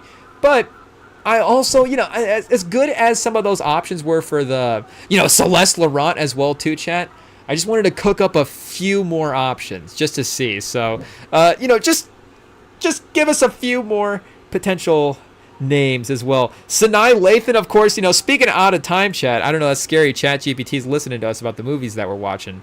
But it's like, yeah, okay, since you've just watched these movies, maybe you're going to be more inclined to choose this actress. But definitely has proven that she can play in that thriller type of movie. So obviously, anytime Sanaa Lathan walks into the room, chat, it's like, probably going to be right up at the top of the list to get the part. It is what it is. But iconic Gong Li as well too. Speaking of maybe a movie set in Miami, has experience with that, chat. Nia Long as well too, of course, iconic. How could we, we might have to cast just all these people in the movie in some way. Tandy Wade Newton, of course, chat, I think could really fit into the thriller vibe as well. Was there a fifth option? Salma Hayek. I mean, it's just really given us all the legends. I mean, we really have the budget, I guess, to spend for these lead parts for this movie as well. I guess maybe getting the early, like Scoot or Maxi or whatever, or who was the other option there, chat? Simons. Maybe those guys on the actor pay scale of things, maybe we're able to get them at a different cost, and then we can spend in the budget. Then we get Salma Hayek in as the lead on the other side. But I love that it puts House of Gucci in here as like a, what did we watch to say like, oh yeah, this will work for this movie. We're inspired by House of Gucci. So I don't know, chat, get back on track with the vision, I guess. But I'm gonna butcher this name. My bad, chat. Shoreha.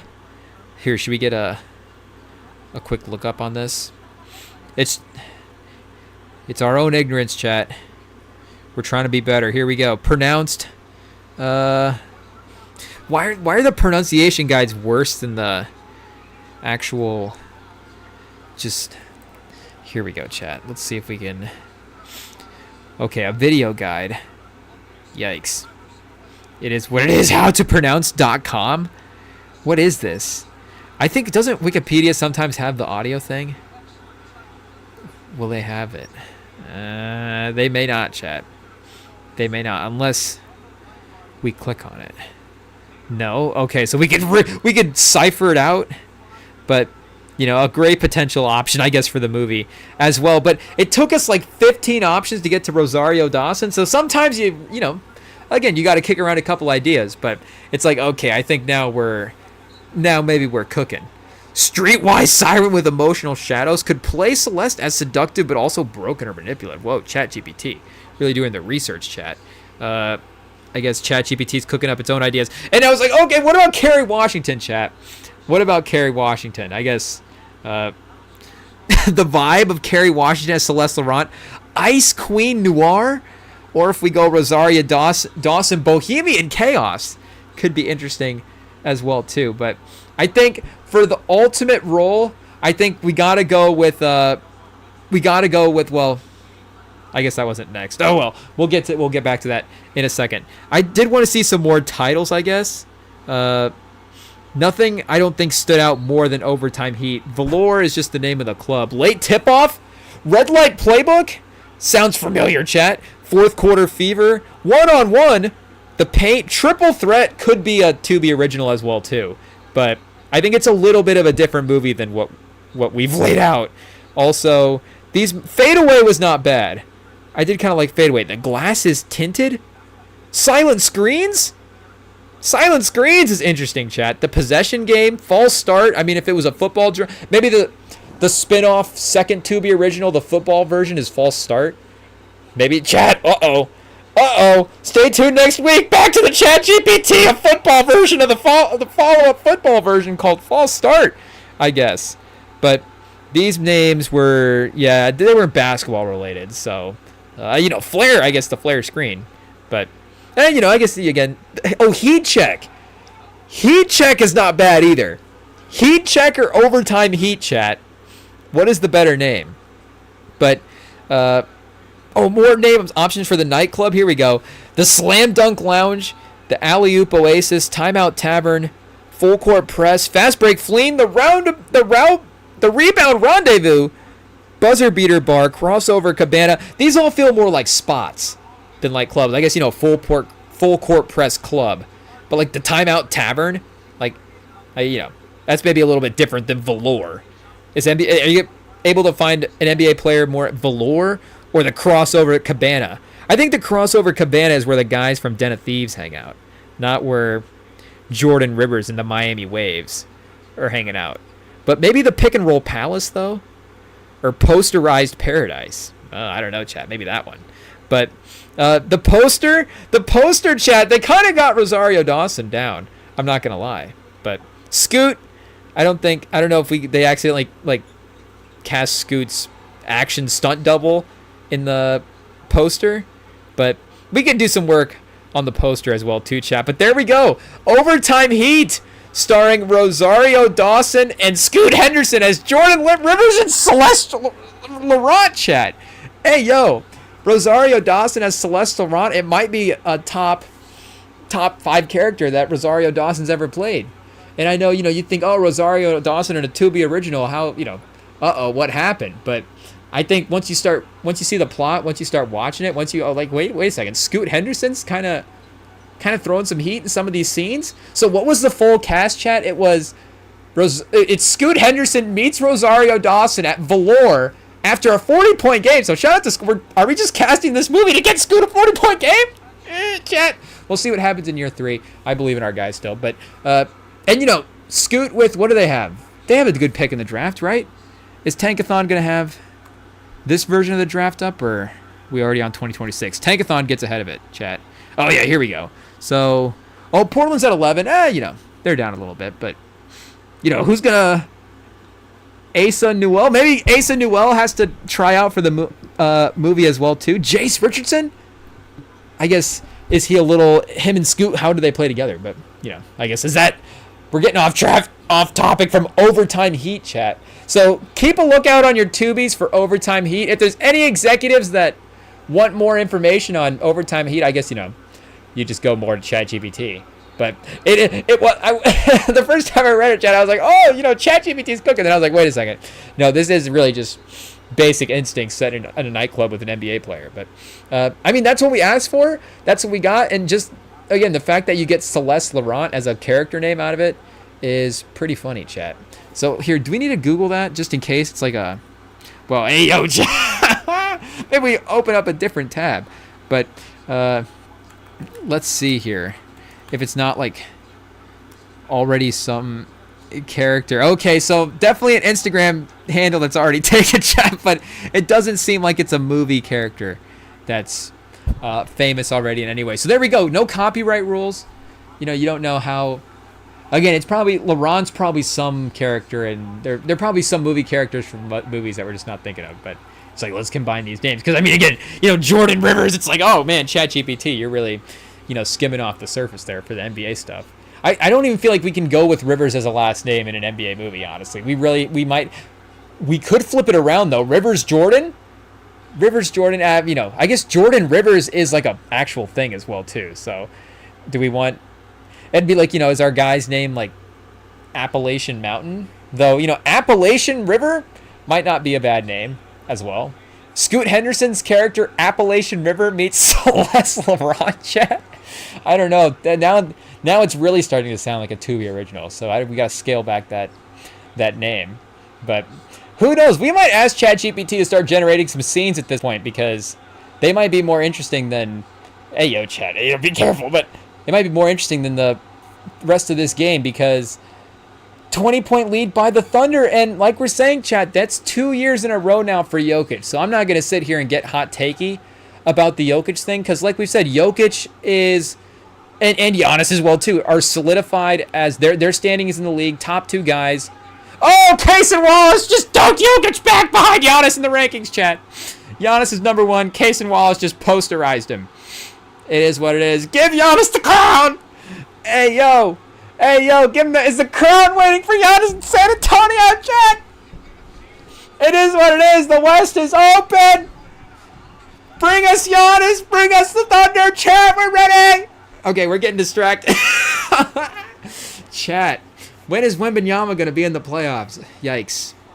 When is it going to happen? I guess we got to be paid. The Thunder fans, they had to wait a couple of seasons, and now it's finally, the team is finally forming into, they're finally assembling all the Infinity Stones. So we need to just be patient. The Spurs will get there, chat.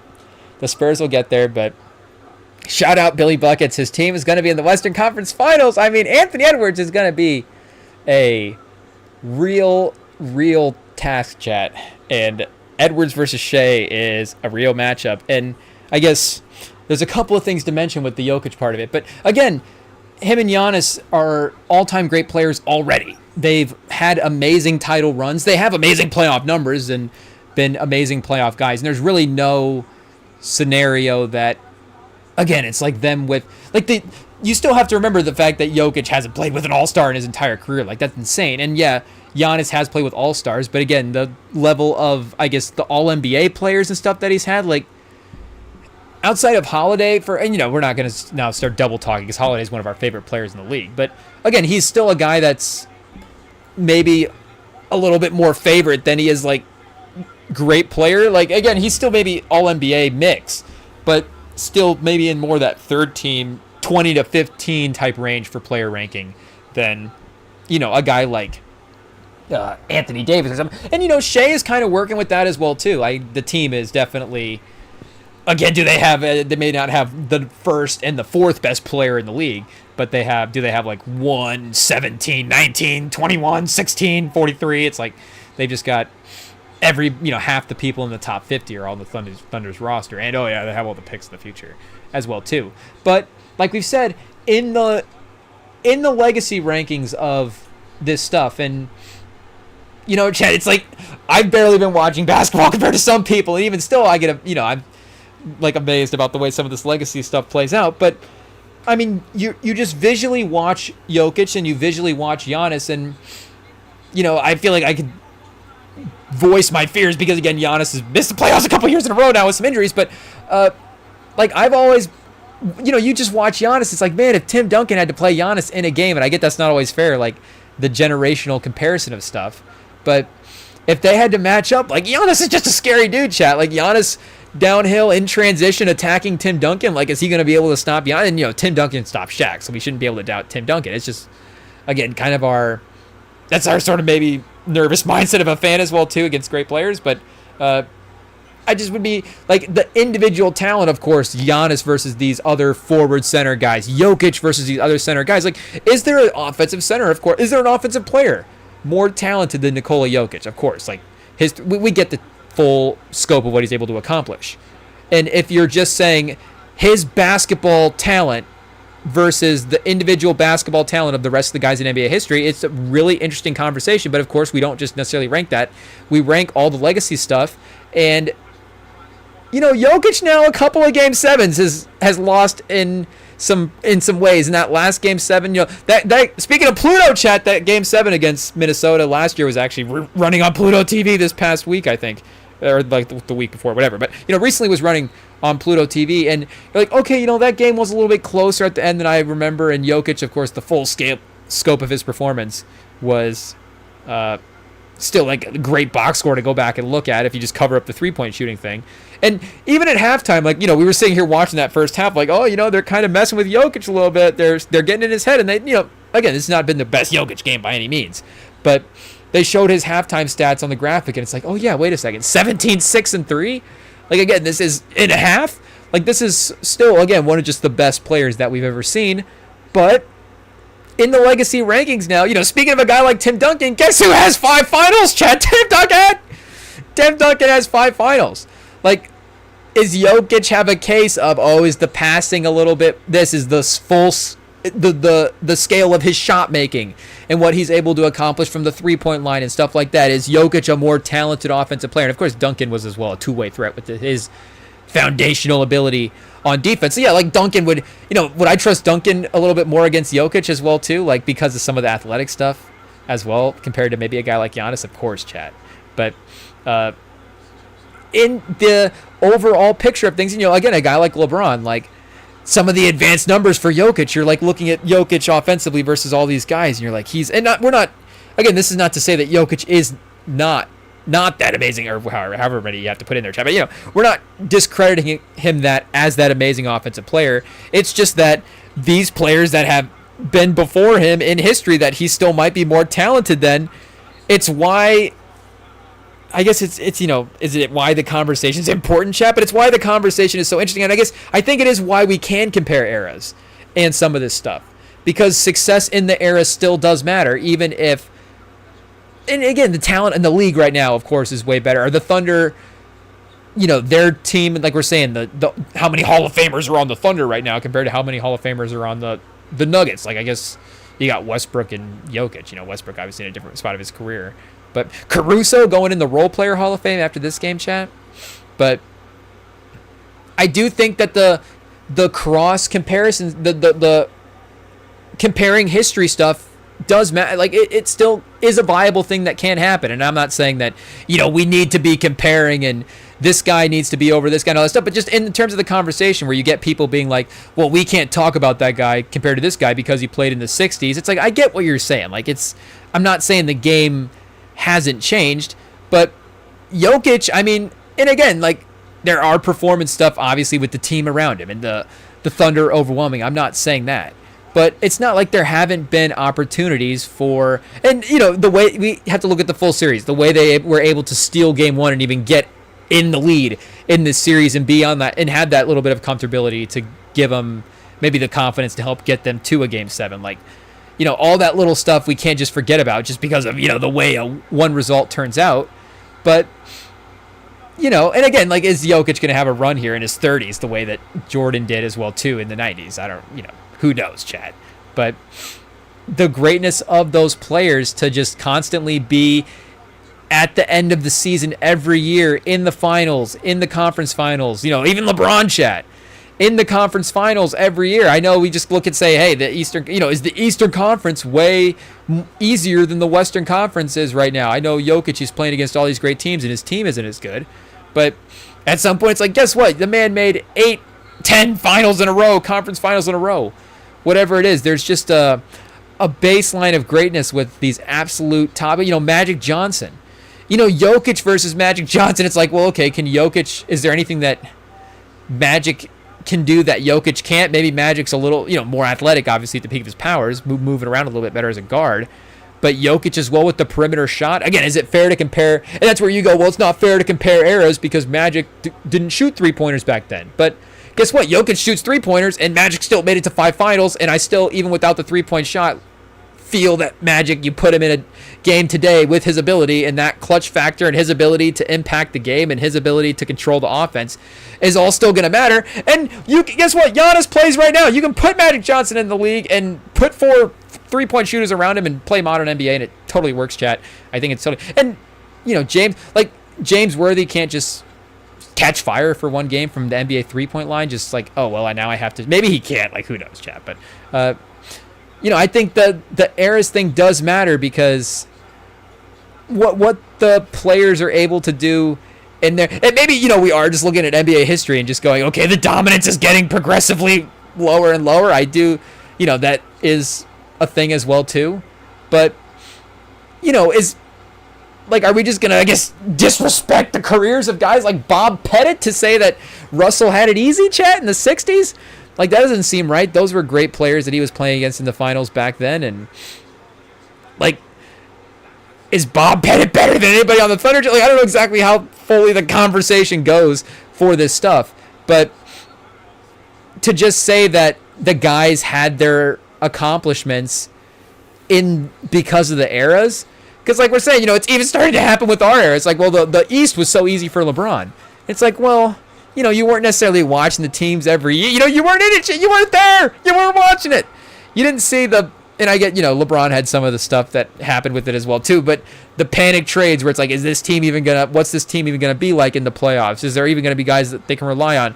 The injuries to the star players as well too, where you're like, oh man, another year where, oh, they're losing Kevin Love. Oh, Kevin Love's dinged up again. Kyrie's dinged up again. Oh no, there's like more stuff happening. Like, you get the stuff of the people being like, you have to see it in the moment to know what's going on.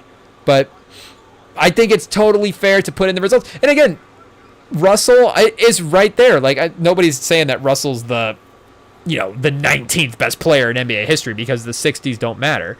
But I'm just saying that Jokic and Giannis, and I think Jokic as well too, again, with the way his numbers look, like he was really having a chance to ascend in history. And he still does, of course. He has more seasons. He's going to, if he gets a second ring with the numbers that he's put up and with his regular season resume, and with his playoff resume still, like, again, he's still positioning himself to be a historic player. He's already a historic player, and he can still rise up the rankings.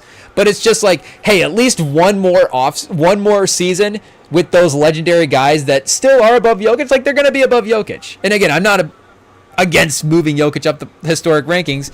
I think as time goes on as well too, again, having...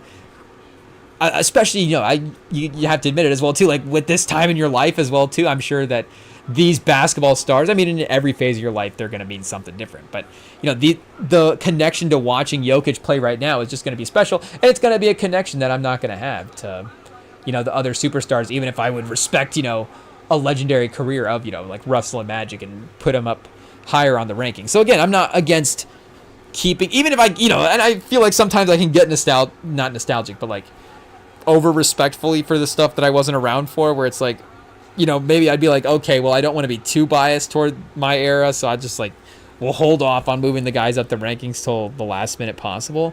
But again, he's still like, Jokic might be like a top 20 player of all time right now. But even a guy like Moses Malone, Chad, and again, Jokic has more years. We can do this with players where we kind of on pace him and put him in this thing. But again, to bring Mahomes back into it as well too, Chad, that's why the Mahomes career is so special, because if you just retire him now, and I guess Jokic is in that spot as well too with the 4, or is he at 3? We're giving him an MVP for this year, Chad. 3 MVPs. So I guess if we did compare him to Moses Malone, I guess at this stage in his career, again, Jokic at this point versus Malone the full career, but 3 MVPs, 8 All-NBAs, and 13 All-Stars for Moses Malone. Jokic is right now at 3 MVPs, 6 All-NBAs, and 7 All-Stars. So is Jokic going to make 8 more All-Star games? That would put him at 17 total seasons. He's going to make the All-Star game each of the next 8 seasons. I'm not writing it off. I'm just saying. And, is Jokic never going to have another awesome playoff run? We're not just saying that this is the end of the Jokic run. I mean, he's just now 30, so he's at least, you have imagined, got, at least another contract or 2 as a elite player in the league. The third quarter's winding down. I mean, they're going to the bench because of a timeout, but are they calling the timeout to sub the guys in? They're subbing the guys in before the fourth quarter, chat? Whoa, Jokic, okay, they said it. We said it, chat. Once Jokic is ready to go, Jokic is ready to go. I don't know if it's he's ready to lead the Nuggets franchise, but chat, are we getting ahead of ourselves? We have to write this down. Jokic trade machine! Okay, we thought we were going to get Giannis. Actually, chat, hot take. Is this the hottest take of hottest takes? If the Spurs could get Jokic or Giannis, I would choose Giannis. I mean, you have to. Do you have to choose Jokic? Do you have to choose Jokic? Do I have to, like, go on a 3-day retreat to just make peace with just not picking Giannis in that situation, chat? Because, again, with what Jokic is able, the numbers, offense, the stats, chat, it's just the stats. It's all you hear, chat, the stats. But Giannis is Giannis is such a great player that, and we're so biased toward Giannis as a player that I just want that Giannis Spurs jersey. So if I had to pick a career that I would want to see in the Spurs franchise, it's not anything against Jokic. All of the pro Giannis propaganda when Jokic is down 20 in a Game 7, chat. But hey, it is what it is. we've always said that these guys are at the top of the league, both of them. So it's no disrespect to either one of them. But yeah, I guess him to Moses, guys like that, where it felt like because of what he's able to do from a talent standpoint, and again, that conversation still exists. Like, the resumes are comparable. He has a Finals MVP. He has 3 MVPs. Malone, throughout his career, it's like, how much do the extra All-Stars and the extra seasons of it? It does matter. Again, LeBron, that's part of the conversation.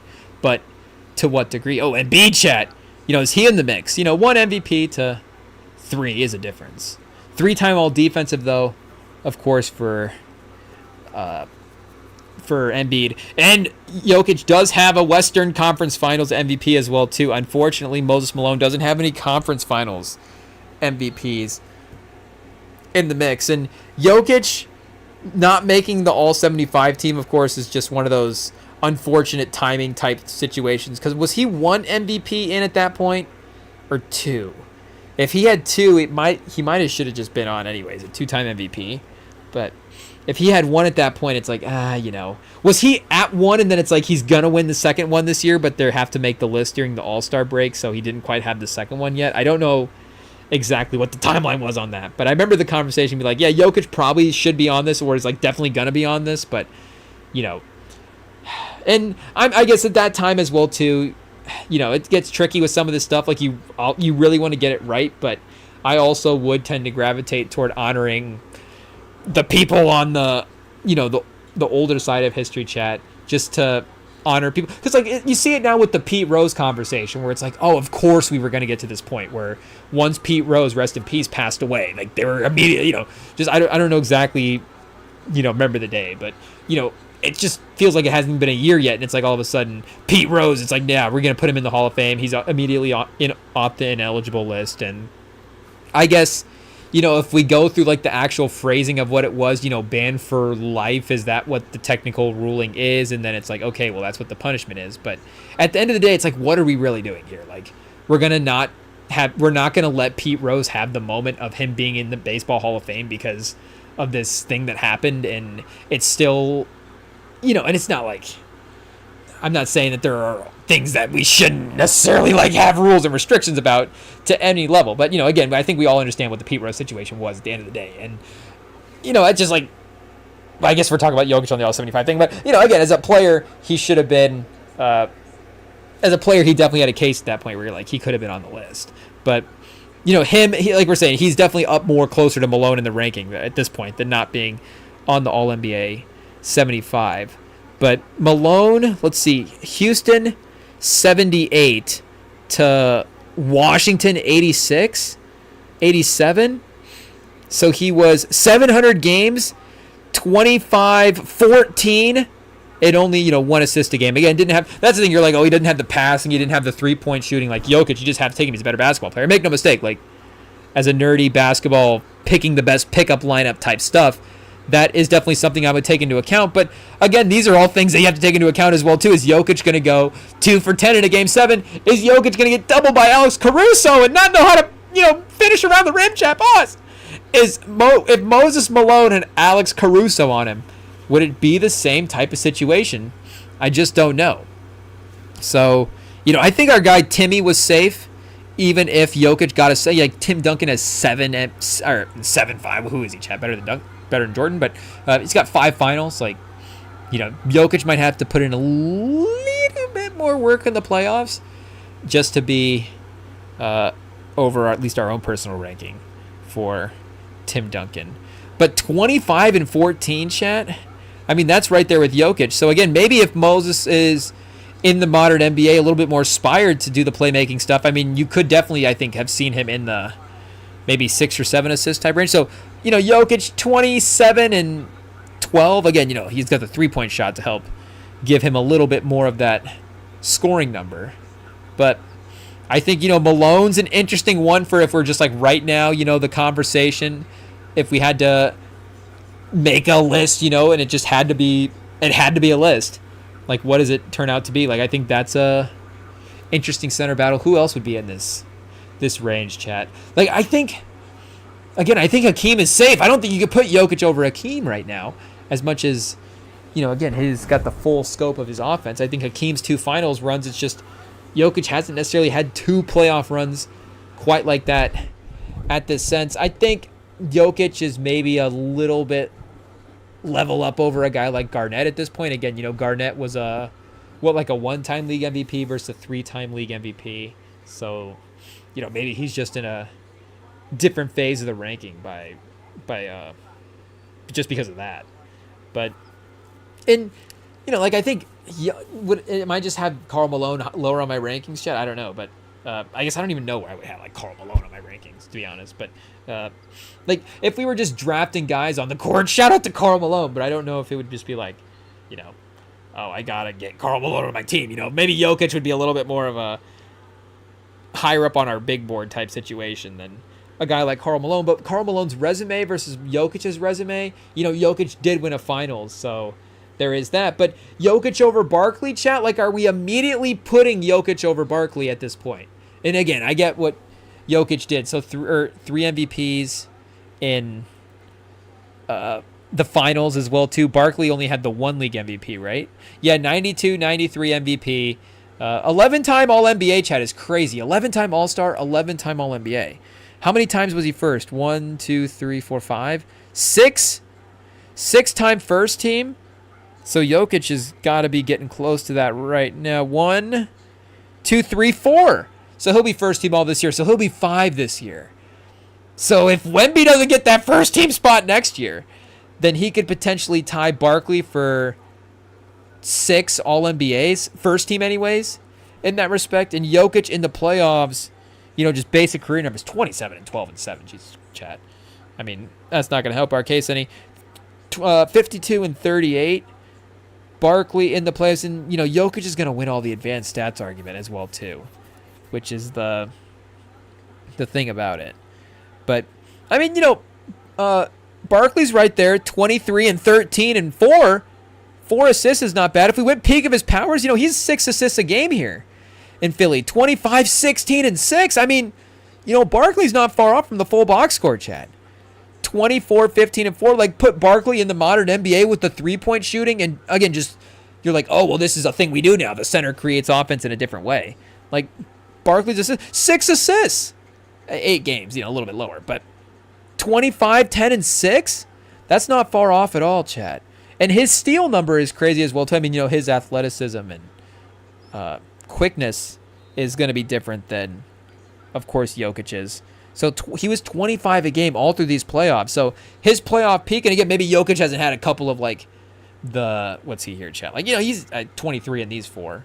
But maybe Jokic, one of these playoff runs later in his career, will be like a 19, 9, and 7 or something. A little bit more in the Sabonis range. And then what will that do to the overall career stats? Not be bad. But you get what we're saying. Just even it out the way it did with Barkley. But if you just go Barkley's peak run, compared to what Jokic is in right now, Barkley's 26, 13, 4.5. I mean, 52% from the field goal. And Barkley, I think, unfortunately for him, one of the worst 3-point shooters in NBA history. So there is that compared to Jokic's game. But again, Barkley, 2025, he could have figured it out, right, chat? The free throw thing with Barkley as well, too. Maybe, Barkley's in the 70s. 72%? I'm confident. I mean, Jokic is missing free throws in this game, so it doesn't even matter if he's 80%. He's got Alex Caruso in his mind. So Barkley's not letting Alex Caruso match up against him in the post. It's just not going to happen. Jokic, are we putting Jokic in legacy ranking timeout right now, chat? He bounces around a little bit. Maybe in the offseason we're like, okay, 3 MVPs, you can be back up here. But I mean, Barkley versus Jokic, again, to me it was like Jokic was about to clear all these guys as he powers this Nuggets team through the playoffs. And I'm not trying to rewrite the Jokic history because a team that we expected to lose to the Thunder is losing to the Thunder. I'm just saying, hey, let's remember these other legends that maybe didn't have the full scope of the game because of the way they played. The careers and the impact they had is still same to equal of what Jokic, and again, that's what matters at the end of the day, right? That's what matters. I know it's like, well, why does Russell have 11 titles? It's like, well, it's not like Jordan's far off. It's, I guess 6 to 12 is right there. But, there you go. Bill Russell's the greatest player of all time. I'm not telling you you're wrong, chat. I think it's a totally great argument. I just, I guess I would. But to be honest, I'm like, I'm not even 90s in the, I can only pretend to say that Jordan's the greatest player of all time. We'll do the summer deep dive at some point, chat. Maybe this summer. Stay tuned. We'll watch all the Jordan games and we'll make an opinion. And then we'll have to watch all the Jordan games and all the Russell games, I guess. Summer pods, chat. We'll watch a Jordan game and a Russell game. And then, after a couple of those episodes, we'll watch a LeBron game just to get the, we'll watch one of those games where the Spurs won against him in the finals and just get a refresher on the legacy stuff. Just to see.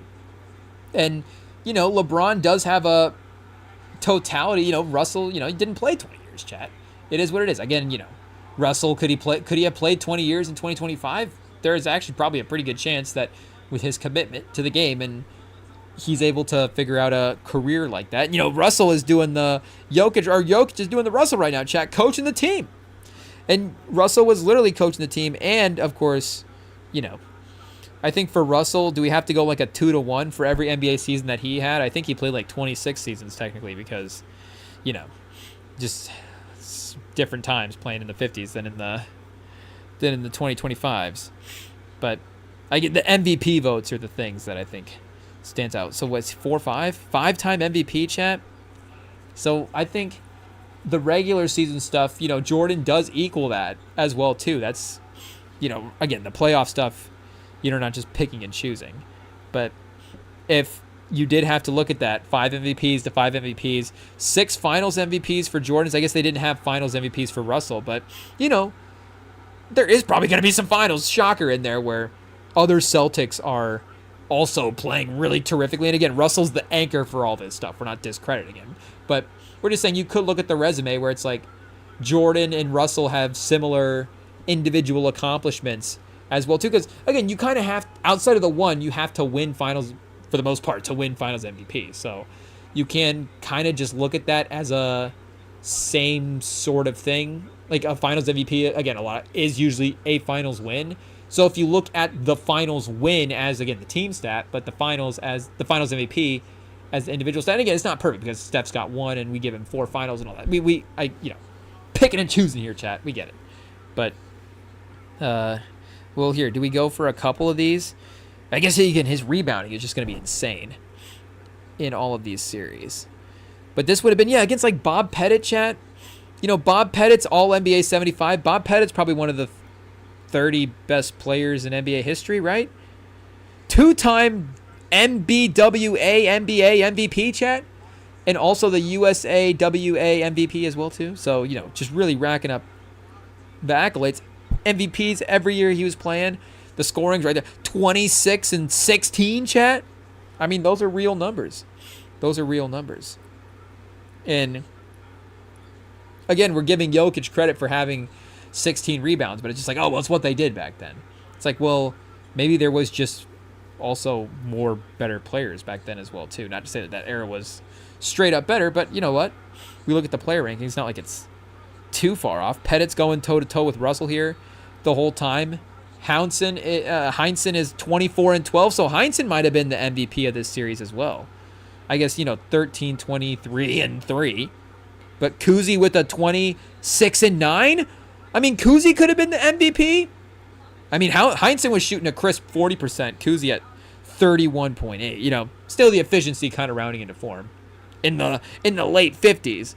But 22 a game for Sharman, 3 and 3. Really just more stepping up. 30 and 18. Pettit could have, if the writers were giving it to the losers back in the day, Pettit probably could have won Finals MVP this year as well too. Maybe that's probably could have happened more. The writers were just like, and that does happen. We've seen it with LeBron as well too, where like the best individual performances, of course, on the losing team. This guy's just having to power and carry everything. But Cliff Hagan with a 16 and 11. It's a balance, a little bit balance here. Of course, the balance not quite at the same level as the Celtics. But Ed McCauley, Slater Martin, Jack McMahon with an 11 a game. Jack Coleman with a 10 a game. But, yeah, you could see either Heinsohn or Kuzi had won the Finals MVP in this one. Some other guys snagging some Finals MVPs. So, again, you can make the resume case as well, too, that, it's very reasonable, chat, hot take, that Jordan could be like 2 or 3 spots above Bill Russell on the legacy rankings. But for the Jokic side of things and for the Giannis side of things, again, I'm not saying that I don't want it to happen. I'm just glad that the legends can still have their turns. Because again, like we're saying, it's kind of, it's not undeniable again, but it's just how humanity works, chat, is the 2025 version of the basketball player is going to be a better version of the basketball player, quote unquote, than the 1925 version. It is what it is. The iPhone whatever is just going to be better than the iPhone 1. You know, the models, hopefully they keep improving, chat. You know, you get Wardell Curry shoots 40% from three as a sixth man, is kind of like a deadly spot up guy, and then he spawns this guy who's like, oh, I'm going to take that and work in some dribble moves. And now, you know, that fast track to the greatest shooter of all time. It really should have been, his grandson, really. But who, I guess we're not saying that. Do we have the notebook for how NBA athlete, the timeline for that, chat? But it is kind of a big jump from six-man guy to, but I guess, you know, you go from Archie Manning, who's like a, you know, could have been a Pro Bowl quarterback if his team was good, to Peyton Manning's like the second best quarterback of all time, and just way up on the legacy rank. Eli Manning as well too, you know, way up there as well. So I guess that's the progression, chat. Archie to Eli to Peyton, that makes sense. But yeah, it's just like, hey, Jokic and these, you know, these other legends are right in the mix still, chat. We can't just immediately start writing out, because I guess, again, well, to finish what I was saying, it's what Giannis is able to do athletically in his game in the modern NBA, and how just we're more focused on more aspects of the game. It's just he individually is capable of more things as a basketball player than a lot of guys were in the past. It's just how it's going to work. But again, the full scope of NBA history still matters, chat. It still matters. The playoff stuff, the playoff legacies, it's why this stuff is so important. I don't know why I'm scrambling to get the sound back on for the game, chat. Thunder up 30, so there's not going to be any breaking news. Jokic is out of the game. Jokic is home. Jokic might already be on the plane back to Slovenia at this point. On the call, not even on a call, taking a nap. Jalen Pickett minutes, chat. Strother's like, okay, I got 9 minutes. How many threes? He's doing the math. But unfortunately, just dribbling the ball. The Thunder defense, even with the 13th man, is still terrifying. I mean, they almost have to play Caruso at this point. And Caruso, as the best player on the court, is still going to be a menace. MVP of the game, chat. We're handing it out with 9 minutes left in the fourth quarter. Holy moly. I guess the Thunder are still out there, chat. The Thunder is still out there. The Nuggets are just done. Why? What are we doing? Dagnall, call a timeout. You're up 30. Shea's going to run the shot clock down and hit a little pull-up jumper and put you up 34. What's the difference? I got to do it up 32, but put you up 34. There we go. Get the bench in. I mean, that's how nervous he is about putting center Jalen Williams. He's got to get to 34 points. He's like, okay, now we can go.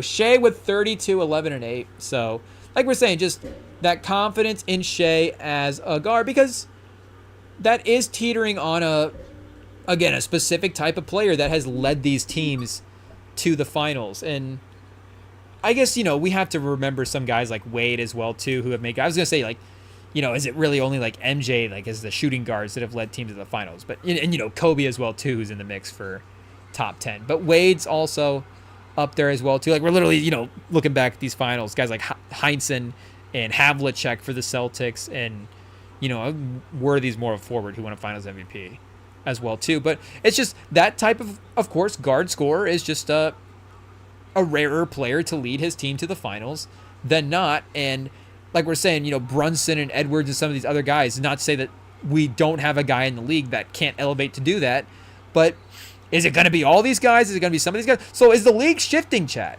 Is the league shifting, and is this the full shift from guard to center? Because with the Jokic Giannis thing, and here we go, the Thunder getting subbed out, the Thunder fans riled up. Game 7, conference finals still goes through OKC, chat. Minnesota will still have to play a potential Game 7 in OKC. And I guess the playoffs still go through OKC, chat. It doesn't matter who comes out of the Eastern Conference. The Thunder had the best record in the NBA. So they will still have the home court regardless. But with the passing of the torch, I was thinking about this as well too, because it is again, kind of weird for the Jokic-Giannis legacy of it all, where with the way this playoffs worked out, like maybe we just weren't as paying attention to the Jokic-Giannis run as the face of the league, and weren't giving them the credit as that, as their best players in the moments, even still as it's happening. But, like this year we're looking at the conference finals. It's going to be Edwards versus Shea versus Halliburton versus Brunson. And yeah, I mean, again, we look even to the bigger picture of it. It is the fact that Bridges and Anunoby have played so well in the playoffs. And like we're saying, a swing like Caruso, a guy like Julius Randle has really stepped up in the playoffs as a forward and been physically imposing in these playoffs. So it's not like that still doesn't matter, but just in the quick look, quick take, big picture of it, the best player on these teams, they are guard driven. And again, as good as some of these other guys have been, in the last minutes, in the final moments, the eyeballs are going to be pointed toward these guard characters. Where even last year, it's still Tatum and Brown in these wing figures in the NBA. And even still, you would look at the NBA and go, okay, who's on the horizon? Wemby as a center. Cooper Flagg is sort of a front court player as well too. I think is there some PJ Carlissimo shooting guard talk with Cooper Flagg? There might be, chat, but for the most part, it does seem like he'll probably spend a lot of his career in the front court in some of these lineups. So it's not to say that is, totally in threat of totally swapping, but at least for this year, that is who is running these teams, and that is who is running the league in the high-powered situations. And even like the Cavs, they had Mobley and Allen, of course, but we're reliant on Mitchell. If the Eastern Conference 1 seed had figured out how to, figured out the playoff advance as well too, chat. But, is that the heliocentric-y focus of it? Because I guess we had Luka last year. Our Final Four was Luka, Edwards, Tatum, and Halliburton. So it was kind of, Towns also back-to-back conference championship chats. Have to give him credit for that. But it was kind of shifting a little bit into that as well too. But again, you still have kind of Tatum in the mix and Luka as more wing type players and more traditional best player-y type ball handlers for the more supersized type guys. But, Jack, going back to Scoot, maybe this is hope for Scoot. The league is swinging to a guard-focused league, but I wonder if that is a potential takeaway from this game. I guess we'll just, chat, you tune into the REMINGTOM pod to wonder what the takeaways are, and then we'll get off the live stream and go watch Simmons and Russillo and figure out what the actual takeaways are, I guess. But, again, at 4 guards leading the teams is at least an interesting, one-time occurrence, at least an interesting thing that happened this year anyways. But, Edwards is right here in the mix for who's going to run the league going forward, and so are all of these guys, chat. But, I guess Paolo and Cade. I guess Cade kind of goes into wing-ish territory as well. Is there anybody we're leaving out? Brandon Miller, chat. Dylan Harper, Steph Castle. Who are we? Who's the next wave of talent? We haven't mentioned any for the Rockets. Amen Thompson, we should mention him as well too. But again, he's more wing front court player as well. So that's always been the coveted type thing, of course. But we're seeing these bucket getter guards really be the focus of these high level teams. And again, Shea had a chance to be like, how does he stack up in this shuffle? And especially since his team is so talented as well, too. Not to say that Brunson's team isn't talented, but just their reliance on Brunson was a little bit more obvious in the regular season headed into the playoffs, projectable, than the reliance the Thunder would have on Shea. There was still the Thunder, Shea could not have a good game, and their defense and the rest of the team could play well. So ideally, again, you have that in New York with how good they are. And as they start to maybe become a best version of themselves, they're a really scary team, chat.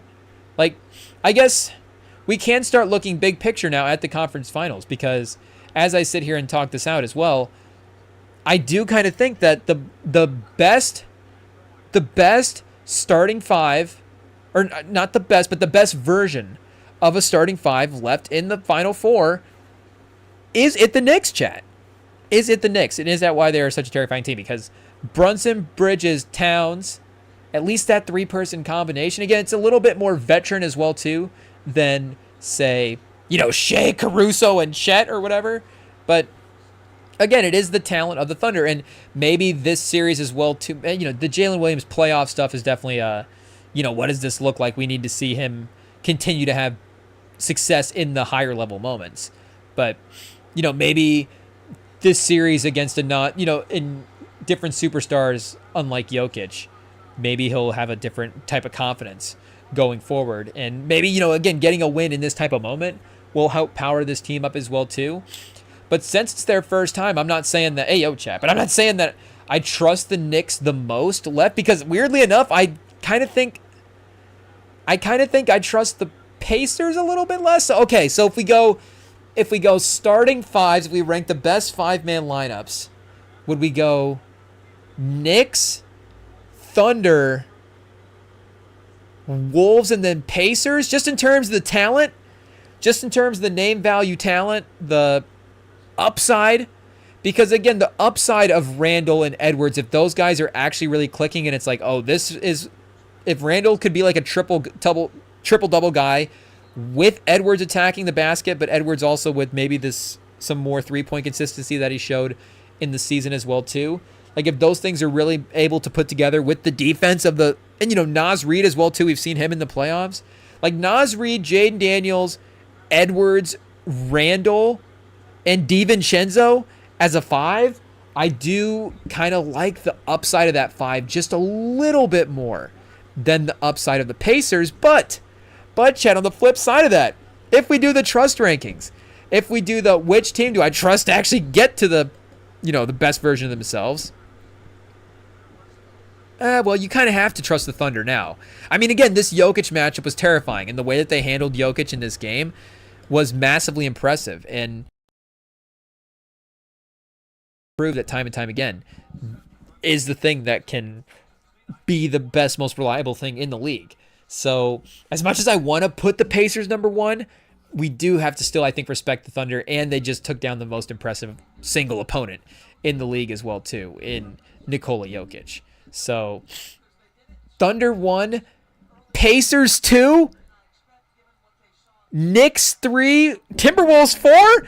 The Timberwolves the lowest on the trust rankings. But all that being said, I kind of want to pick the Timberwolves to upset the Thunder, chat.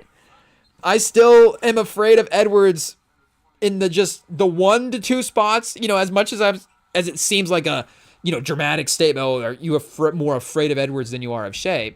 It's like, well, Shea might be the next guy on the rankings. Just like if I have to put an order to it, I guess in a vacuum, I'd be more terrified of Edwards, dunking on Wembanyama than Shea or whatever. But the Thunder, of course, like we're saying, with the depth in the lineup, but the Timberwolves with the physicality and their ability to lock in.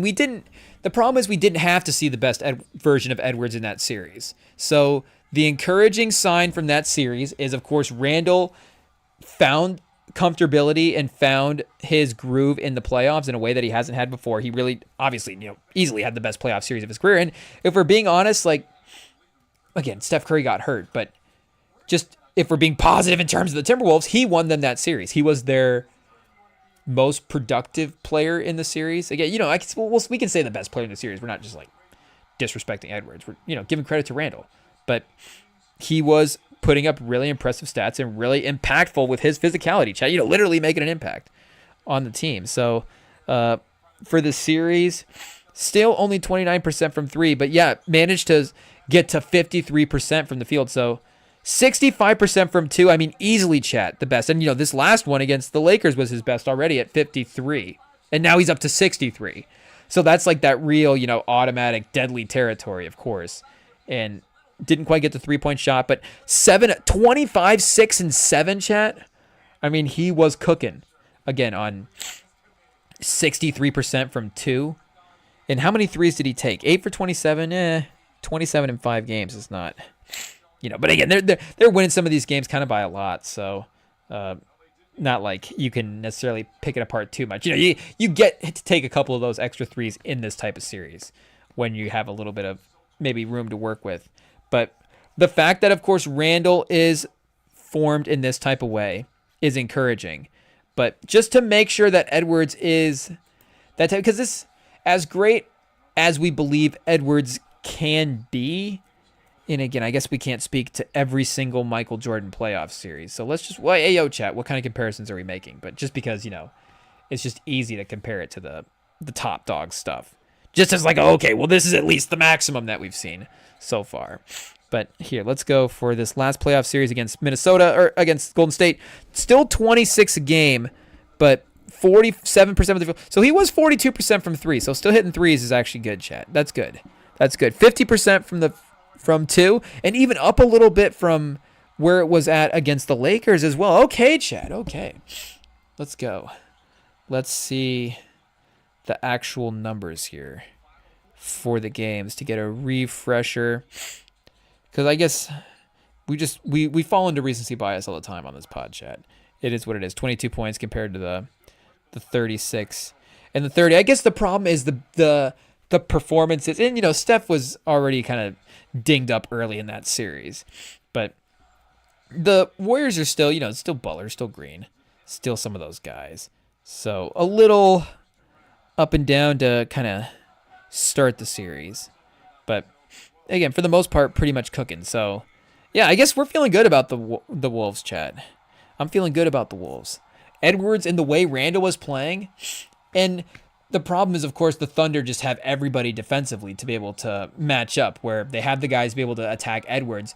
And they do have the guys, as well to be able to attack Randall. Like, as good as Randall has played, there's not really another offensive front court threat in the interior the same way. Again, Naz Reid can be, but he's a little bit more of a different type of score, a little bit more of a perimeter scorer, and kind of maybe needs to take his time in a post up in that type of situation. But and not to say that Randall doesn't take his time in these settings, but where he needs that to just like back the guy down and get the shoulder in him and all that stuff. But they do have, of course they have the front. Hartenstein is just going to be a tough matchup for Randall. And maybe there's a way that Gobert is able to distract Hartenstein, whatever, I don't know. But if it has to be Hartenstein on Randall, then that is going to be, of course, tough for Randall. But I do think that Draymond Green, of course, we have to give him his respect still as a defender. And, the Warriors, just their front line is kind of a little bit smaller anyways as well, too. So, OKC, the defense is just a tough thing all the way around. But because the because the Timberwolves can play so physically, they do seem like a good matchup that can overcome that. They can get hot from three if they need to, if that's space that's available for them in that game.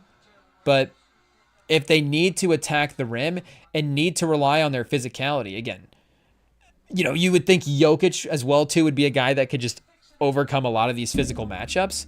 So if Randall's got like all three of the guards swarming him, maybe he's just going to fall into the same trap as Jokic.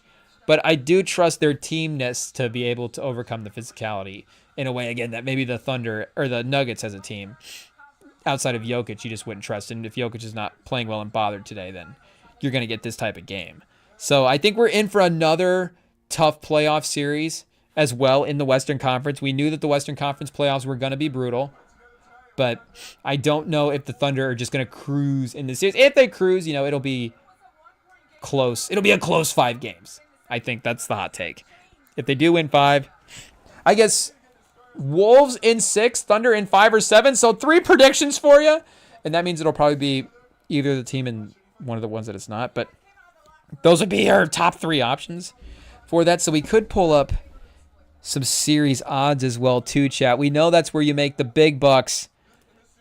In the sports books is the exact series order potential bets. So let's see what we can get here. We were thinking that maybe the teams after the longer series would not be ready for game 1, but in both of the game 1s in this past playoffs, the underdogs did ultimately win. Now the Knicks, went on to win the series, of course. The Thunder just, of course, won game 7. But they had that dramatic series versus the Pistons, and then immediately came out and played good in game 1 against the Celtics. And the Nuggets did the same thing in the series after the Clippers versus the Thunder in this series. So just because the Thunder battled in this game 7, they're already 7.5-point favorites against Minnesota. The Knicks 4.5-point favorites against the Pacers. The Pacers 151 in game 1, chat, plus 154. On the money line, lock it in. Lock it in. That's the best bet, chat. Get the Pacers now while there's no respect on their name. So do they have conference? Oh, well, it's probably going to be these playoff series pages here. Let's see. Series correct score, chat. Okay, so that's just the score. We want the actual order. Series correct order. So OKC to sweep plus 470. OKC in 5 plus 980. If they go to 6, we start looking at 28-1 at least, chat. Uh-oh. Now we're speaking our language. Unrealistic bets that maybe that we can talk ourselves into is what you come to the REMINGTOM Pod for, chat. Pause, but a couple of Minnesota wins the first game options. Minnesota well rested after a series where they didn't really get pushed against the Golden State Warriors. Again, I would trust them in a 7-game series. In 1-game situation like this, the Thunder have proved that they but they still have kind of, again, been in that little bit back and forth battle between them, of course. So they finally were able to cut the head off the Giant tonight. And if they have that kind of mentality, I think Minnesota has maybe shown a few more moments where Game 2 against LA, was it? They really, had a foot off the pedal performance. Of course, I think against the Warriors, it's not like we saw. Well, again, they still played pretty well. But I don't know if they're going to be just out stealing Game 1. So the minute we underestimate them is when they pounce, chat. But if Minnesota wins Game 1, OKC wins the next 2. Minnesota wins games 4. And then OKC wins the next 2. So it's OKC in 6. Minnesota winning Game 1 and Game 4. At 30-1, that's not bad, chat. That's not bad for a Minnesota wins Game 1 option. Minnesota wins Game 1. OKC wins 3 in a row. Minnesota wins 1. OKC wins 1. Plus 155. Uh-oh, chat. Now they're really tempting us. What is this? Is Celeste Laurent running the sportsbook, chat? Because temptation is powerful right now. This is crazy. Some of these OKC winning Game 1 scenarios, though. Let's see. 16-1. Do we just have to do this one because it's a little bit more reasonable? OKC wins the first 2. Minnesota wins the next 2. OKC wins the next 2. So a little home and home split there to start. Is 16-1. OKC, Minnesota. OKC wins the next 2. Minnesota wins 1, then OKC wins 1. OKC in 6 at 35-1 is also not bad, chat, because that gives us the Minnesota. They drop off a little bit in Game 1, not quite ready. OKC comes out and wins. Then Minnesota just locked in for Game 2. Swarming defense. Edwards is on fire. Winning Game 2. And then OKC, the next 2, of course, are just their awesome selves. Minnesota, OKC. That series then kind of plays out a little bit normally after that. But OKC, Minnesota wins 2. OKC wins 3 at 25-1. Feels a little bit more unrealistic than the one that we have in the slip right now. So that may mean that 35-1 is kind of cooking for that one right now. Not going to lie. Minnesota wins the first. OKC wins 3. Minnesota wins 1 at 55-1. But if it were to go to 7, OKC winning in Game 7. So quite a few scenarios. No Minnesota wins Game 7 scenarios? Are those down a little bit farther? Oh, here we go. Minnesota wins Game 6 and 7. Minnesota in 6 would be crazy, chat. That would be crazy. It doesn't seem like these odds are crazier. Like, we do have some 30-1s in here. And there was a 55-1 up there with OKC winning the series. It wasn't too bad. So, I don't know if we have to stretch ourselves to get Minnesota winning in 6 games. But Minnesota winning a Game 7 in OKC, also a pretty difficult environment as well, too. Would they win 3 in a row? Probably not. 2 in a row. Game 6 and Game 7, it would probably have to be that. So we're looking for 2 in a row scenarios of Minnesota winning Game 6 and Game 7. Okay, there's a couple of them here, chat. 80-1, Minnesota wins Game 1 and 2. OKC wins 3 games in a row. And Minnesota wins the last 2? That seems like just a random chaotic series that we might actually get. And then you're like, wait, how is Minnesota in the final somehow? And that Indiana-Minnesota series that everybody's worried about is the one that we actually end up getting. But Minnesota, OKC, Minnesota, Minnesota, OKC, OKC, Minnesota. No, we said we want Minnesota winning the last 2 games. So this one, they alternate game 1, game 2, game 3. So Minnesota up 2-1. Then OKC wins the next 2. OKC up 3-2. And then Minnesota wins the next 2. Okay, Minnesota wins the series. That is 70-1, chat. That's not bad, because you got to like the alternating factor in as well, too. Obviously, if this series is going to go longer, instead of the one that we just said where the teams went on the runs. But Minnesota, OKC, Minnesota, OKC, OKC, Minnesota, Minnesota. Wait, so what's different? Oh, that one they actually alternate versus... Oh, yeah, this one didn't have Minnesota winning the last 2. Okay, yeah, so we don't want this one. We actually want this one here, chat. This one here. Yeah. Minnesota, OKC, Minnesota, OKC, OKC, Minnesota, Minnesota wins game 7. Takes the series. We've also got just straight alternating. Or OKC winning game 2 and game 3. First game at home. Could be interesting. Then Minnesota wins game 4. Then OKC wins game 5. Then Minnesota wins game 6 and game 7. Oh, I do kind of like that one, chat. At 70-1, that's not bad as well, too. So this one, Minnesota would be up 2-1 in the series. 2-2, 3-2, and then Minnesota goes back and ties it. This one, OKC would be up 2-1, 2-2, 3-2. Then Minnesota wins the last 2. Ooh, chat. I kind of like the sound of that one. I don't know why. But that combination just seemed like if we were in the sports almanac from Back to the Future 2, it maybe that's the one that we would pull out of their pause. But another 70-1. So Minnesota, of course, in 7, just really feeling like a long shot possibility. Or is it just the craziness of guessing the order? Probably a little bit of both. This is OKC winning game 1. OKC, Minnesota. OKC, Minnesota winning 3 in a row. OKC wins 2. Minnesota wins 2. OKC wins 1. Minnesota wins 2 in game 6 and 7 at 40-1. That's not bad either. It feels like the Minnesota takes game 1 and it gets it 70-1 is crazy. But OKC, OKC, Minnesota, Minnesota, Minnesota. 3 in a row for Minnesota. OKC, Minnesota at 70-1. No, chat. Okay. So OKC, Minnesota, Minnesota.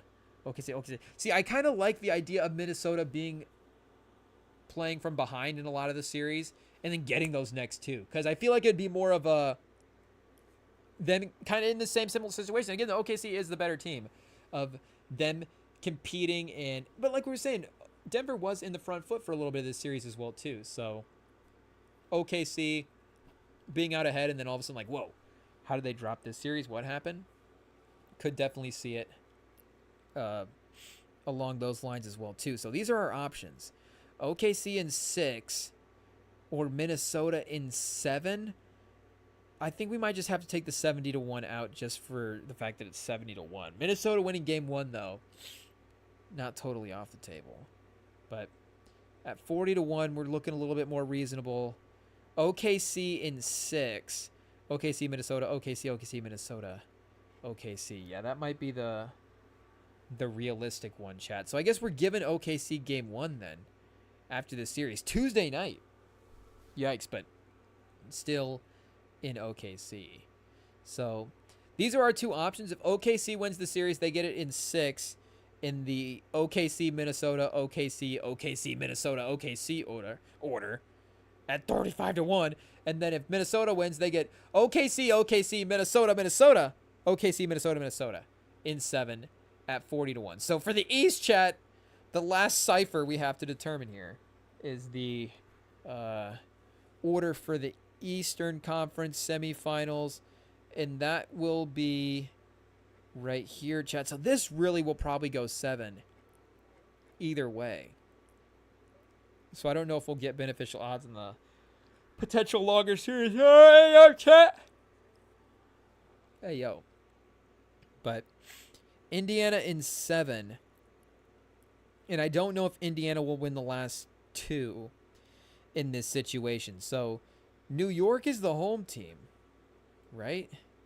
Am I an idiot, chat? Do I remember the Eastern Conference divisional order from this year? So that game is also Tuesday night as well. Or no, that game is Wednesday night. So Nuggets Thunder, Nuggets or Thunder Wolves is the first game to start, and then the East gets another day? Hey, yo, chat. The Eastern Conference really lucks out on that one. But yeah, the Knicks will be the home court team. So, again, a brutal start after a series with Boston that went 6. Indiana 5. I guess not too bad for either of them, chat. But Indiana's just been playing so well right now. So unafraid. Obviously, Brunson, I think we trust him in this series. But could we see a 3-1, then sort of fight back? Is this going to be like an Indiana in 6, maybe? Hey, yo, chat. We do have Indiana high up on the trust rankings, I guess. But a battle of the baseline versus the ceiling, I guess. Or the ceiling versus the floor. See which one will win out. But Indiana in 6. Indiana wins 3 in a row. New York wins 2 in a row. Then Indiana wins game 6 in New York 40-1. It's not bad. I don't know. This might go 7, chat. This might go 7. Towns, maybe a little bit of an easier series for him. He might cook in this series. Towns may cook. Towns and Anunoby, they may. Maybe Knicks in 6. They might be overwhelming. What are some Knicks in 6 options here that we can look at? Definitely a little bit more of the favored outcome. New York wins 3 in a row. Indiana 2 in a row. So it's kind of the same thing we just looked at. Them at 35-1. What if they alternate a little bit? New York, Indiana. New York, New York. Indiana. New York at 55-1. So Indiana winning game 2 and game 5 on the road. Yeah, maybe game 2 and game 4. New York, Indiana, New York, Indiana. New York wins game 5 at home and then wins game 6 on the road at 30-1. It's a possibility, chat. It's a possibility. Indiana wins game 5 in the Garden. New York wins game 6 on the road. Indiana might steal one in the Garden, chat. Halliburton definitely might. He definitely might. So Indiana takes game 1. New York takes the next 3. Then Indiana takes game 5. I don't know quite about that one, chat. New York's going to win 3 in a row against Indiana.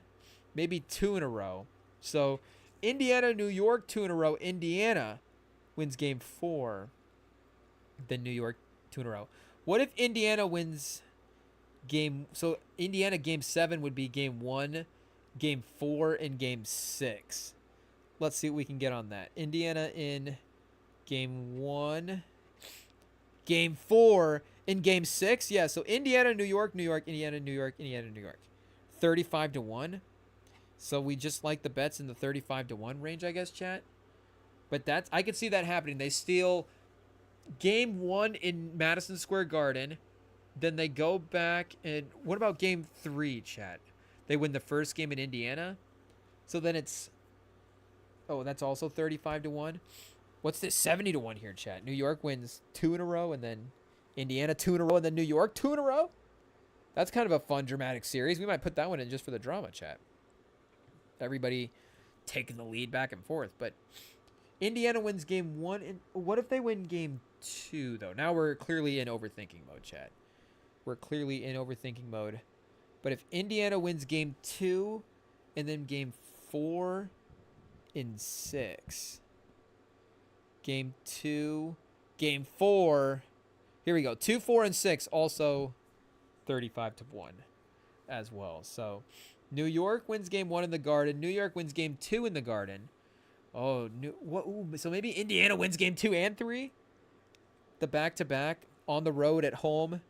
Then New York would have to win 2 in a row. And then, here, let's see, chat. I don't know why this one is so tricky with the combinations. But we will Galaxy Brain the correct answer. Make no mistake. I think we win. Did we go a perfect 4 for 4 last time? IT says we did. But IT, did you write it down as we were doing it, or pause, or as the results ended? Because I saw him writing down something after that Nuggets Thunder game just wrapped up. So I don't know if they're penciling us in for the fourth win there, but did we pick this order? I don't know if we did. We have to go back and check the tapes. But Indiana winning game 2 and 3, and then game 6 would be at home. Yeah. So Indiana 2 in a row, then New York 2 in a row, then Indiana. Then New York wins game 7, also 35-1. So moral of the story, just pick something at 35-1 odds and place it. It seems like that's what we end up gravitating towards. But shout out to the Knicks as well too for breaking their championship drought as well. But shout out to the Thunder for getting back to the Western Conference Finals. Hopefully our guy Billy Buckets is happy about his team on the verge of winning a finals, chat. I'm sure it's in the top 7 of things that he's interested in right now, chat. I don't know where it ranks in terms of that versus Mission Impossible movie versus, maybe a couple other things. But, yeah, we'll be looking forward to Tuesday night, I guess. Timberwolves versus Thunder. Stay tuned. Wednesday night. Pacers versus Knicks. It'll be fun stuff, chat. It'll be a fun first-time finals, I guess, because Jokic was the last one on the board as well for that. So, outside of any veterans that I'm not thinking of, chat, anybody on the Knicks or Pacers that don't have rings, or do have rings, I don't think so. I guess Siakam, of course, has one for the Raptors there. But maybe Siakam even in a different opportunity. I mean, Siakam's got legacy stuff on the line, chat. Even Pascal Siakam is like, whoa, Siakam's been in a couple finals now. Is he the Bob Dandridge of the day, chat? Pascal Siakam, Bob Dandridge, who knows? But yeah, we're gonna get a first-time champion. The league is shifting. Guards are taking over. The NBA can't find a new logo, but it doesn't matter. These young guys are exciting, and Wemby will be here next year with Giannis to show them all what's up. So we'll be live, chat. Conference finals will be fun. The legacies will continue to rise, of course, and unfortunately, not with Jokic and Giannis, but with these next group of young players, it will be fun to watch. So stay tuned to the REMINGTOM pod for that shout out. Is there anything else we have left to mention, chat? We mentioned what was it? Overtime Heat. Shout out, a stacked movie. Stay tuned. What was the next movie? Oh, the football version. Are we gonna cook up the football version? Who sees? Or whatever other plot IT thinks of in the future. But yeah, the first REMINGTOM Tubi original starring Rosario Dawson and Scoot Henderson. Stay tuned, chat. Stay tuned. Maybe we'll go start a GoFundMe or something for that. But yeah, subscribe here on the YouTube. Of course, follow along as we follow along with the games. It'll be fun. We have a fun time reacting and hanging out with you guys, of course, as we do it. And pause. Hey, yo, chat. Whoa! What are we talking about? Watching basketball games. But it's live here on the YouTube. They are archived, of course, afterwards here on the YouTube and the podcast feeds, podcast platforms as well, too. We can't not put them up on the podcast platforms, chat. Literally in the title, REMINGTOM pod. So it makes sense. And if you want to send us a DM on Instagram, chat, the messages are open. The DMs are open. Hey, yo. We're not getting desperate over here. We're saying that if you've got takes on the Eastern and Western Conference Finals, that is the place to drop your takes over at the REMINGTOM pod page on Instagram. Your questions, your comments, whatever, chat. If you just want to say what's up. Now we're sounding desperate again. But the REMINGTOM pod on Instagram, the DMs are open over there. So thank you guys for jumping on tonight, hanging out with us. Shout out to the Nuggets on an incredible season. I guess, do we say goodbye to the Nuggets, chat? We're saying goodbye to the pod. Should we say goodbye to the Nuggets here real quick as we wrap up on the year? I don't know. Jokic trade machine. Who could get Nikola Jokic? I think, the Thunder, like we said, are the one team in the league that is literally positioned to get anybody. Pause. So, yes, Jokic is about as untradeable of a guy as you could get, but does another second-round exit be like, okay, well, I don't know. And maybe the Thunder role guys are looking a little bit different as well, too, chat, because, again, it's relying on the veteran role guys that have been there before. As you know, the veteran experience, of course, is important. But it's not like, and not say that Chet is not leveling up in this playoffs, but it's not like Chet was the one swinging the game the way that Caruso was, of course. But his trade value still holds. Jalen Williams' trade value is still really great, but so is Hartenstein's as well too, chat. So Jokic to the Thunder, run it back. I'm just saying, the only reason I keep mentioning it is just because it's literally can't be off the table, which is a scary thing. It's a scary thing. I'm not saying it would ever happen, but they can, for a guy that is as untradeable a player in NBA history, there is literally a team that player exists the one time that a team also with the most stacked asset collection in NBA history has ever had. Did we say that properly, chat? I think you know what we're talking about. But even now, it's like, let's throw Kason Wallace in the deal, chat. All three of the guys, I know, you reset. But Caruso now, it's like, hey, if we keep Caruso, then we're fine. Recently signed, I guess you might not be able to trade him in the offseason. Or is there a deadline? Let's just throw him in here to see if there's a deadline. I guess, yeah, they're going to be... Oh, no, they're still going to need even more salaries, chat. That's probably not enough. Actually, they can probably just absorb the rest of the... Oh, no, they can't. Or is it Caruso? Alex Caruso can be traded June 22nd, 2025. So he can be traded a little bit into the offseason. I guess not as soon as the... Maybe as soon as the finals are done, honestly. That's pretty close. And there's the team option stuff as well, too. And somebody on Denver is going to go, chat. Maybe Westbrook doesn't get re-signed at this point. I don't know. Is Caruso too valuable after this playoff run? I'm not sure. Maybe Caruso. You'd rather have Caruso than Kason Wallace? Probably not. But still, Kason Wallace, pretty good player. I shouldn't say probably not. But, Kason Wallace is still 10 years younger, I guess. A full decade younger than Alex Caruso. But those three guys plus Hartenstein is a crazy move. And you're giving up a lot. I mean, again, you're getting up Jokic. So you would have Jokic, Shea, Dort. You would have Isaiah Joe, Aaron Wiggins still on the team. I mean, these are all really good role players. And again, if you're super charging your star players in this way, if you're keeping Shea and Caruso, again, those are the two guys that we were like, they have to be on the court at the end of this game. And Hartenstein was another one, so you're just turning him into Jokic. Jokic, Shea, Caruso, Dort, and Isaiah Joe is still probably a title team, to be honest. And yes, the greatness of Jokic is part of that, and the greatness of Shea is part of that, but that is also what you are building the team around in this way. So, this is probably about the only trade, plus, just every pick that they have. I don't know how much Denver is able to ask for here, but this is literally about the only trade in the league that you would take, right, Chad? Because why are you trading Giannis for Jokic? As much as we love those guys equally, there's just no reason for those guys to be swapping contracts, swapping players, any of those ways. And I don't think there's, again, as much as we love Caruso and any of these guys, I think the youth of Williams, Holmgren, and Kason Wallace, and then the contract of Hartenstein is, with the picks, literally the only combination. I guess maybe Wemby, if Wemby was on the table for the Nuggets. But again, I don't know why the Spurs are doing that. Or I guess Luka, or would you trade Cooper Flagg for Jokic? So we're bringing back what would Nico Harrison trade the number 1 overall pick for, chat? If he has to get Jokic on the team, there has to be contracts. So let's just say Nico Harrison gets on the phone, chat. Ring, ring.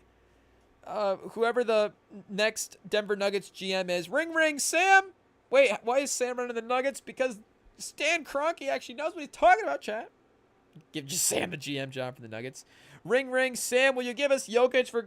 And maybe that's why he's calling, because he's like, if there's anybody that's going to trade Jokic for Cooper Flagg, if there's anybody that would make that move, chat, would Sam be the guy? Would Sam be the ruthless GM to step in and just say, see you later?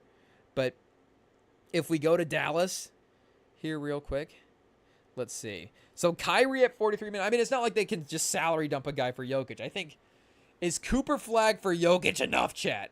Is that enough to just say that they can find the salaries? They do have a little bit of sneaky second apron space, so I don't know. Davis and the number 1 pick for Jokic? Is that too much? Too much for Jokic? We found a trade that's actually... Now Nico Harrison is crazy the other way. But do you start combining contracts? Do you have enough guys on your team? Is Jokic and Anthony Davis enough without anybody else to be able to win these games? And Kyrie? Is Kyrie and Cooper Flagg for Jokic too much? I don't know if it is. Kyrie was probably going to... you would imagine he would accept a $44 million player option. It's not even like a crazy, oh, he wouldn't get that. I mean, that's still like a pretty high number. Like, I mean, Jokic is 10 million off of that, and he's won an MVP. So I don't even know how much more Kyrie would even be eligible for at this point. Like, he would have had to add an MVP to, like, unlock the next phase of his contract. But let's see if they can even acquire him via salaries. I guess they can aggregate. They're not in the second apron, but they're 11. Yeah, they're 11.2 off. So it's going to be a hefty trade, chat. Caleb Martin at 9.5. Maybe the trade machine lied to us. Maybe we can get away with a little Caleb Martin and Kyrie and Cooper Flag. Do the Nuggets have to trade something else in this, chat? Kyrie is still like a, could be an all-star level player, right? So do you have to get back Watson? Is Westbrook on a sign and trade the minimum in here? Hunter Tyson just cuz? Just you're like, well, at least give us a body. We just need a rotation, guys. Someone, please. Jalen Pickett, please. Strawther, too good. Deron Holmes? Maybe you're able to get him, Chad. If I'm Nico Harrison, I guess he's calling me. The Nuggets have hired Sam, but for some reason Nico Harrison's like, how would you win over a trade against Sam? I guess you're like, you got to get Deron Holmes in the trade. And Sam's like, yeah, you can have Deron Holmes. I think so. But, I guess we can't have him, chat. 1.6 million over. They are going to be, we only gave him 3 point. Oh, so, yeah, we might not even need the full 11 back. Let's see here. Maybe this is even a 3-for-2 swap. Let's see. A 3-for-4, I mean. Maybe we even go an extra level. Let's see. Zeke Naji in the trade. Zeke Naji. And then Daniel Gafford back the other way. I don't know, chat. Now it's really getting depleted. Max Christie, Jaden Hardy. Probably not. Powell. A 1-year, $4 million player option. Does he opt into that? Like, hey, I'll take my $4 million now, please. Yes, thank you. You would have Max, Brandon Williams. We still kind of like as a rotation guy as well. So the idea is to pair Jokic and Davis together. No, we don't want to accidentally trade Davis. So we're not trading Brandon Williams either. Brandon Williams, too much trade value. Max Christie. So and Najee Marshall is good as well. The Mavs, chat. I'm telling you, if the Mavs trade that number 1 pick for Jaylen Brown, they're cooking. They're cooking. They're good to go, chat. They're good to lose in the semis. I'm telling you. Nico Harrison would have a fun time watching that team get eliminated by the Thunder next year in the playoffs, or the Spurs. But maybe Strawther for Najee. I don't know. The Nuggets just getting really old here would be kind of a weird move. So maybe they do kind of get Jaden Hardy back in this deal. And then the Mavs just keep getting older. Zeke Naji for Jaden Hardy is a weird throw in here, but you are getting Deron Holmes back as well too. So maybe it's fair to, so a 4-for-2 and a pick as well too. So you're getting Cooper Flag, Jaden Hardy, Caleb Martin, and Kyrie for Jokic and Deron Holmes. What is this trade, Chad? What is this trade? Peyton Watson, Westbrook, Strawther. I guess Tyson can just be a contract. It is what it is. Maybe Hunter Tyson is the new Maxi Kleba in Dallas. Maybe he takes that mantle of tall white guy shooter. Here we go, chat. The Nuggets are 10 wins worse. Yikes. I guess, do they know that this number 1 pick's going to be Cooper Flag? Hey, yo, chat. So maybe we need to workshop the contracts. Maybe Cooper Flag is, I guess, Fanspo's not just always right. They don't see the vision, chat. They don't see the vision. They don't see what's going to happen. I mean, Jokic. So the lineup is Jokic, Davis. Who else is on this team, chat? Brandon Williams, Max. I guess we still got PJ Washington, Gaffer. So it really just leans into being all centers. We have Jokic, Davis, PJ Washington, and Lively on the court all at the same time. Can we have Jokic, Davis, and Lively all on the court at the same time? And Gafford, Jokic at the center. This is like our dream Spurs lineup with Duncan Robinson. Not Duncan Robinson, Duncan and Robinson, and Artis Gilmore, and Wemby, and Caldwell Jones, I think, also in the mix. But is there something here, chat? Nico Harrison, call in. See if you would do this trade, I guess. But Jokic, Deron Holmes, and Hunter Tyson for Kyrie Irving, Caleb Martin, and Jaden Hardy, and the number 1 pick to eventually become Cooper Flag. So you'd have Cooper Flag, Kyrie, Jamal Murray, Michael Porter Jr., and Aaron. So you'd have Kyrie and Jamal Murray in the backcourt. You'd have Cooper Flag, Aaron Gordon at the 5, maybe. Aaron Gordon is a small ball 5, and you'd still have The Christian Braun piece, Julian Strother on year 2. Yeah, chat, I don't know. The Nuggets might be a win-win for everybody. I think we found another winner, chat. So we also have to be aware of the Mavericks, I guess, for Nikola Jokic trade machine. But the other teams that jumped up, I guess, the Spurs with the number 2 pick, if we had to put Castle on the board, chat, oh, no. Oh, we hate to do it. Let's just not say the Spurs are in Jokic trade machine market because, like we're saying, it's just trading these guys would be too painful, chat. If it's not Giannis, I don't know. Because I think, again, the league is rigged. I think we can get Giannis without having to give up Castle. But if we were going to shock the league with the Jokic trade, I don't know if shocker, chat. I don't know if the league would necessarily let us accomplish that without giving up Castle. Here, let me make the camera a little bit smaller so we can get the names at least in here. Some of those last contract numbers won't quite make the cut. But so I guess, Harrison Barnes might have to be in the trade. I guess Fox and Castle probably both have to be in the trade, chat. So is this too much? Spurs fans, let me know. Is this too much? De'Aaron Fox, Steph Castle. And again, I'm not even supporting this trade as a fan. I'm supporting, I guess, the idea of bringing in Jokic. Who is it? But yeah, this might be too much, chat. So it has to be the 2 and the 14 and the Atlanta swap possibility for next year as well. We just have to trade all these picks because obviously we're going to win the title with Jokic and Wemby. We would have the best offensive and the best defensive player in the league at the same time on the same team. Yikes, chat. It'd be deadly. It might be worth it. But Steph Castle, De'Aaron Fox, Dylan Harper, and maybe Con Knuppel at 14 to the Nuggets.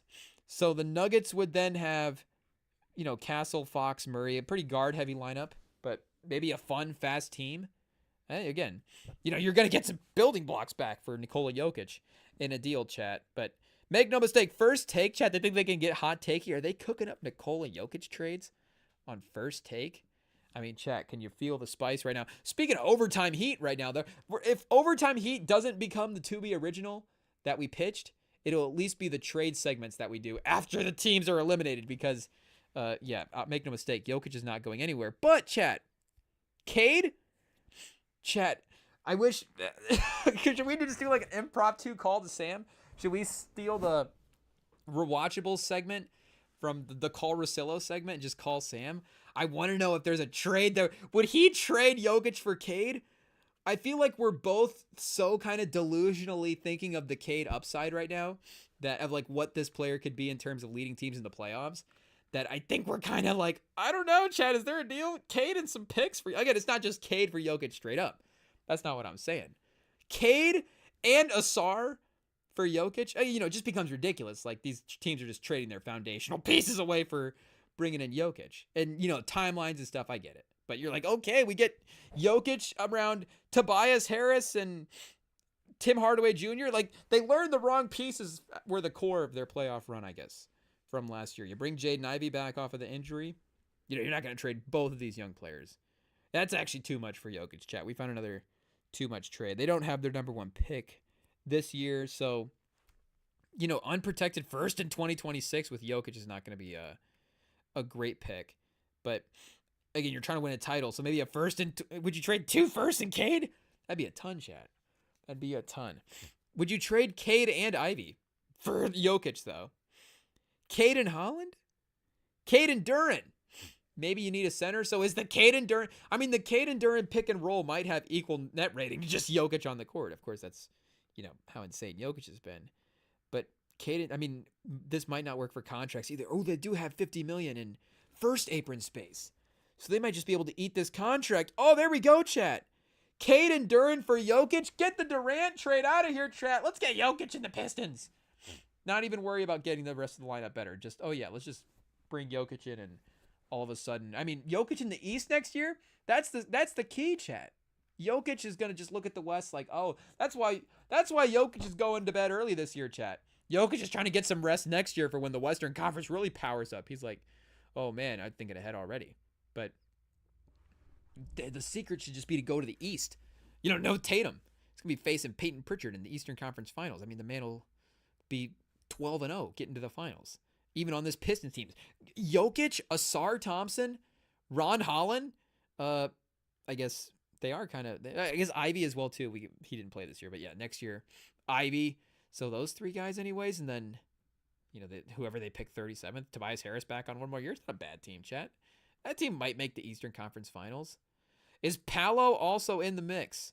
If the Nuggets if the Magic just go, hey, if we finally want to get a superstar that can hit some threes, Paolo, yes, he may have more years ahead of him, but if he's never going to hit threes, then what does it matter? But now Paolo can be great with just, working on the skills that he's developing right now, of course, in that Giannis-y-ish front court player type mold. But Paolo for Jokic? Paolo and I guess does Suggs have to be in the trade? Franz Wagner have to be in the trade? I mean, anybody else has to be in the trade. Anthony Black, I think, also has to be in the trade. Paolo, though, is pretty good, chat. Paolo is pretty good. We don't want to disrespect Paolo. Paolo and the Magic's first round pick, do they have it this year? They do, number 16. So, I mean, claim that. Oh, the Nuggets, we're getting our pick back, chat. 25. Thank you very much. Paolo and number 25 for Jokic. They stealing, chat? That would be kind of a steal for the Magic. I'm not going to lie. I mean, as good as Paolo is at 22, just giving up that. Just 1 year of picks and Paolo. Just basically swapping Paolo for Jokic. Could you just say, again, in the East, this team's the titles of the East teams. Get on the phones. See if this GM-less Nuggets team will give you Jokic for Paolo or something. I don't know. What you get, this dramatic chat. But Paolo and then KCP, would that make KCP back to the Nuggets again? Would that make the contracts work? How much money do you have to send out here to get this to go? Okay, so they are 18 million off. So we're going to have to really make this trade worth it, chat. We can't give away too many of the good players. Paolo, KCP, Cole Anthony, and again, Paolo is not just a guy in this trade. Like, Paolo's a guy that would get flipped for 5 first-round picks himself. So it's not like he has to be just one of the guys in a 7-piece trade. But again, just Jokic is just that great of an all-time player, obviously, and still would be that impactful right away. But, this even still failed, chat. What are we away? We have to be close. 5 mil? 5 mil. I guess as a first apron team, the rules get a little bit more strict. So take Casey, whereas Suggs, chat, would get crazy. Maybe, though, that would just be the trade. You get to keep your first-round picks if it's Paolo and Suggs for Jokic, and then you just get the Denver pick back. Does you get, okay, Orlando, you get to keep your own first-round pick. Because, again, Suggs is like a top 6 pick. Like, Suggs you might be able to get 2 protected picks for Suggs. I don't know. He's proved himself pretty valuable this year. The $35 million contract is also no joke as well, too, for even with what he's been offensively, it's been a lot of the two-way combinations. So it's like he still could get better as a player as well, too, just growing his offensive game. So Suggs and Paolo and the 25th pick, you get to keep 16.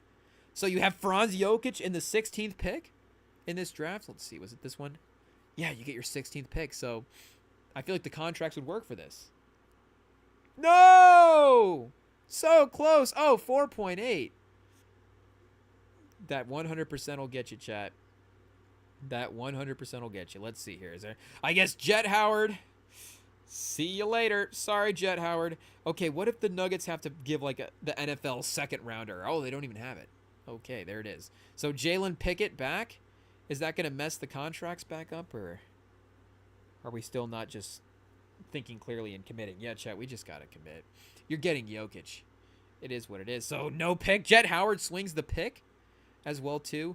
Suggs, Paolo, the first-round pick, and Jet Howard for Nikola Jokic. Maybe you... Oh, wow. What are we, 600,000 off? Oh, 600,000 over for the Nuggets. So, yeah, chat, this trade becomes a real technical wizardry to get this one to go. Unfortunately, the Magic might be just a little bit too over the books. Let's see here. Maybe, I guess Corey Joseph, chat. Well, what's Corey Joseph going to mean in a trade? I'm not going to swing a trade that much. Let's see here. Jet Howard, I guess we are saving a few mil. Paolo. Oh, still. The Nuggets, 1.4. Which of these guys will fit the bill, chat? I don't know. Let's see. Anthony Block again, too good. Gary Harris with the team option at 7.4, too expensive. Caleb Houston, 2.1. I mean, that's about the last bet that we got here. If the Magic fans have any hope of getting... Oh, so the Magic fans just might not be able to get Jokic, chat. It is what it is. 2.7, I guess. Maybe they get to keep Suggs. I don't know why we have to work on this trade. But it's got to be possible. It's got to be realistic and possible. Let's see here. So let's go KCP back. And, I mean, Jonathan Isaac. It's a lot, chat. You're getting a great player. Isaac, KCP. You could make the case that maybe that KCP shouldn't be as important going into the rotation next year, or just a better version of him would be, of course, still insanely beneficial to the team. But let's see what we got here. Is this the one? I mean, it's definitely possible. Maybe we bring a third team in, but it's not at least that's not at least just a quick mover here for this time around. So sorry, the Magic fan. We'll have to get you swinging through next time. But, you know, Paolo would be one of those individual players that you're like, you know, what would we have to think about? I guess Edwards as well, too, but Edwards is untradeable. So, yeah, the Timberwolves aren't going to do that. Ja, you know, shout out to Ja. And shout out to Scoot. I think those guys are, the package would have to be a little bit bigger. Pause. Hey, yo. Oh, whoa. The trade package would have to be a little bit bigger. Jalen Johnson for Jokic? Maybe. LaMelo for Jokic? Tatum for Jokic? I mean, Jokic is still only 3 years older than Tatum, and you're going to lose a year with Tatum. So technically, Jokic is 2 years older than Tatum. I don't know if that's how the math works out. But Halliburton for Jokic. The last time we bring up trading Halliburton on one of these trade machines, probably not. Scotty Barnes for Jokic, chat. Mini Jokic, Scotty Barnes. I don't know. Cam Thomas for Jokic. How crazy do we get? Maxey? Yeah, I think you probably keep... Should we probably... Chat, I'm just in the weeds. We should probably figure out a different trade here real quick. I mean, even if there is a trade, like I was saying, I'm not saying I'm sick of the player movement, but I would like to see some consistency with the teams. And again, I like player movement, but just for the... I guess if a team wants to be competitive, I'm throwing out the theory of just consistency. Like, maybe Murray is a guy that you have to keep around. Maybe Gordon is a guy that you keep around. We floated around Porter Jr., so maybe now that the Nuggets are eliminated, maybe we have to propose once again that Porter Jr. for Drew Holiday trade. Maybe that's not too bad. Maybe you get a little bit something different with the Drew Holiday look. And I know the Celtics are trying to save money, but getting a little younger with Porter Jr., a little bit more upside. Let's see if this is even possible. No, Celtics can't do it. Yeah, they'd have to. They can only take back 100%, so they can't aggregate. So yeah, this is not going to happen, unfortunately, for them. So, yeah, I guess, whoops. That one's off the table for Porter. Who wants Porter, chat? Who wants Porter? The Pistons? The Magic, again, needing some three-point shooting. The Miami Heat? Maybe the Raptors? You know, take two with a Porter. Let's see what happens. Michael Porter on the Sixers, chat. What if the Sixers just, or the Nuggets just said, hey, we still believe in Paul George. We think that if he gets healthy, he can be that type of player. I guess Porter still even only got 2 years, and Paul George is, 14 million more, 12 million, 13 million more than Porter Jr. Still like a full player contract's worth of a guy that they would have to make up for getting there. So maybe not quite like Porter Jr. for Paul George is the right type of move. Porter Jr. for, Kuzma wasn't necessarily on fire to say the least this season, but Kuzma for Porter and someone else is probably not quite enough. Kuzma for Porter and Porter Jr. for Porter Jr.'s traded for each other. Could you sign and trade Kevin Porter Jr. for Michael Porter Jr.? I don't know if Kevin Porter Jr. played quite that well, but maybe Lillard again. He's going to miss this next season, so unfortunately, you're probably not doing that one. For the Lillard fans out there, maybe Michael Porter to Golden State. Do they need to get a little bit younger? I don't know. Buddy Hield. He's only $9 million, so he's not quite the guy. Draymond, the Nuggets is not quite going to happen. I don't know. You go Jimmy Butler. If you're the Warriors, maybe you think Butler and Curry do have a title run next year with however you're going to fill out the roster, or you just start thinking, let's get different young. But Porter's not one of those young guys that's like, we build around him. He's sort of in his peak of his powers, a role guy, brings what he brings to the team, honestly. So it'd be like we kind of need his his 3-point shooting is his missing skill set, and we're willing to take a risk on his contract. So, the Rockets honestly don't know why they would do that, because they have the young guys that they can build around and some draft picks as well too on the future as well. So the Clippers, if the Clippers just think him versus Norm Powell reset the timeline a little bit, Norm Powell's the guy that if we're trying to win the title, hey, I'm trying to trade for. Expiring deal, 20 million, 20 points a game. One of the few guys making, that much money, scoring more than he is getting paid. Obviously guys on like rookie contracts and stuff, but Jokic, maybe with those guys it has to be like the total box score versus the dollar amount. Can Jaylen Brown put up a 70 in the box score, points, rebounds, and assists? Can he put up a 20 every game to match the salary number? I don't know if it's going to be reasonable to keep up with at some point. But Michael Porter Jr., again, I guess we floated Bogdanovich and Derrick Jones out there before, but maybe for Porter Jr., Powell and Derrick Jones Jr. might be a little bit too. Chris Dunn showed some defensive stuff. And Norm Powell for Porter Jr., you're thinking you're losing some shot making, but you're getting a little bit younger, condensing the contracts a little bit, still, working on a two-year window there. Batum. Maybe Harden for Porter Jr., honestly. Maybe. Harden's an expiring deal. You think, are we going to get like first-round picks for him in the future? Are we going to get all kinds of future assets to rebuild this team around, or are we going to get an individual player, a swing type chance, or heavily protected picks, second, something like that? Like, again, Porter, while you still might want to think that he could have, I'm not saying he doesn't have that score first go-to guy upside potentially still, but maybe you just need to be more prepared with this is the role that he is in the NBA. That 3-point shooter, heat check type guy who maybe can give you some extra rebounding and stuff like that, but taking a swing with Harden as a playmaker around Jokic, again, we don't really trust Harden, unfortunately, in Game 7s at this point. With Jokic, he was turning Westbrook around, and it's like, Westbrook, this is the most fun we've had watching Westbrook in the playoffs, even if it's still chaotic Westbrook stuff. Like, there's just the fact that it still can result in positive moments because Jokic is on the team, still makes it fun to watch. Like, maybe he can turn around Harden a little bit this year, Chat. Maybe he can flip Harden. Hey, yo. Would they get Kawhi for Porter Jr.? They could aggregate players. So you go Porter Jr.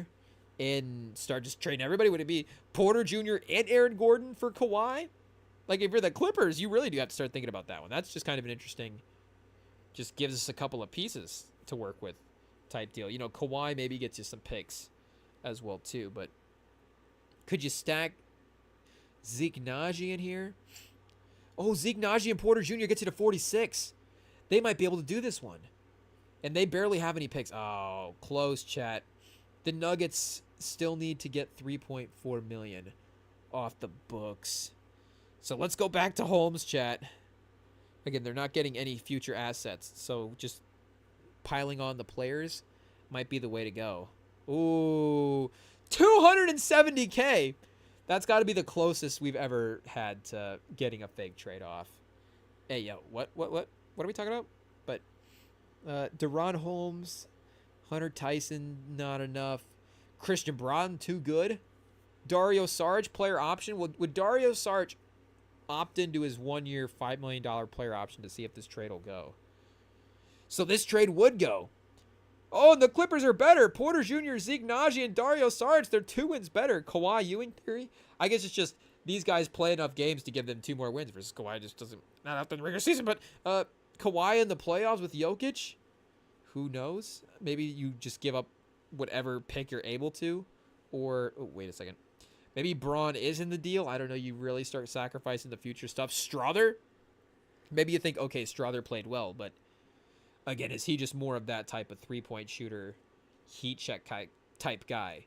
And Kawhi is the type of guy that, again, can actually get a bucket outside of Jokic in a playoff series. And outside of Murray as well, too. You're keeping Murray in the situation. So you would have Gordon, Kawhi, and Jokic. I mean, you'd really be winning.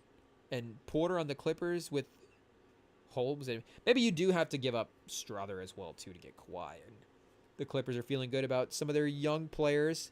Sabonis, could you have Jokic and Sabonis on the same team? And I don't know why the Kings would do Sabonis for Porter Jr. because Sabonis is really important to that offense, and they would just lose a lot of just structure with Sabonis. Again, what does it mean for the winning? But with Porter Jr., you're paying for a lot of losing that structure. So I don't know, 1-for-1, it doesn't make a lot of sense. But if you were, hey, say Peyton Watson's in the deal, you just like, hey, we're getting Porter Jr. and an upside play in a guy like Peyton Watson, and I guess you're not going to go 3-for-1 on the Sabonis trade. Probably you just can't give up that many guys in the deal.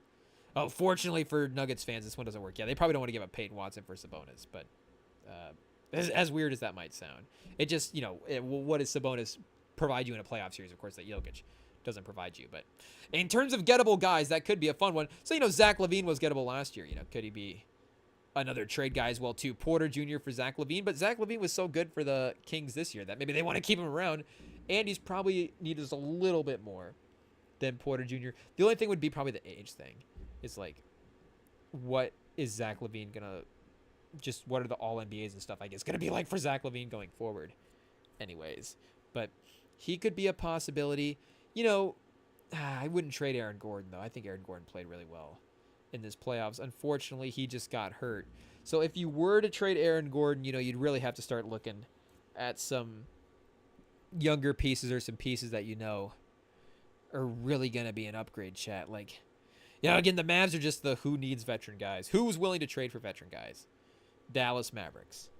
But Aaron Gordon, I don't even know if there's a landing spot that jumps off the page for him right away.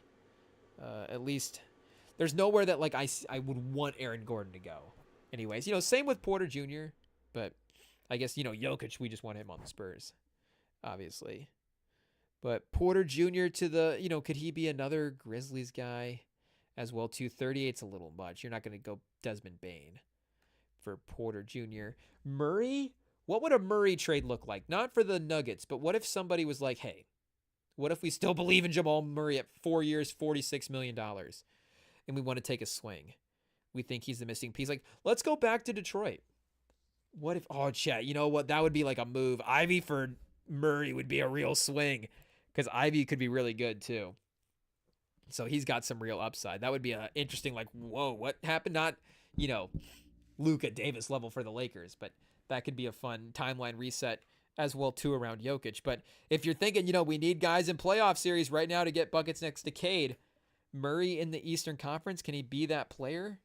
I don't know if it would be more of a Murray and, Tobias Harris is not enough. That second contract would have to be, Holland or something. Tobias Harris and Holland for Murray. Now you're giving up the athleticism in the wings. Doesn't make a ton of sense, I guess. So maybe not quite there. The Hawks. Would you go Trae Young for Murray, chat? Would you go Trae Young for Murray? I know the defensive stuff is obviously always going to be a question. The playoff ups and downs are still going to be there as well too. But the ups for Trae Young and just his confidence. I guess Murray was pretty confident in this playoffs as well too, and he had some really good stretches. He was great for him in that Game 6. So I'm not even totally way off on Jamal Murray after this playoff series. I mean, you kind of look at it either way. There's just a lot of greatness on the line for this playoff series. The Nuggets were obviously led by a great player in Jokic. If he was able to power him through as many playoff series as he could, you just weren't going to be surprised at the end of the day because Jokic is that great. But the Thunder were also a great regular season team, and the same applies for them as well too. But Terrence Mann, maybe trade option number 1 on some of these teams' desperation boards. Niang, Krejci, we're just running back that Drew Holiday trade again as well too. Murray on the Bulls is kind of fun. Murray for Kobe White's 25, Murray 28, Patrick Williams 23.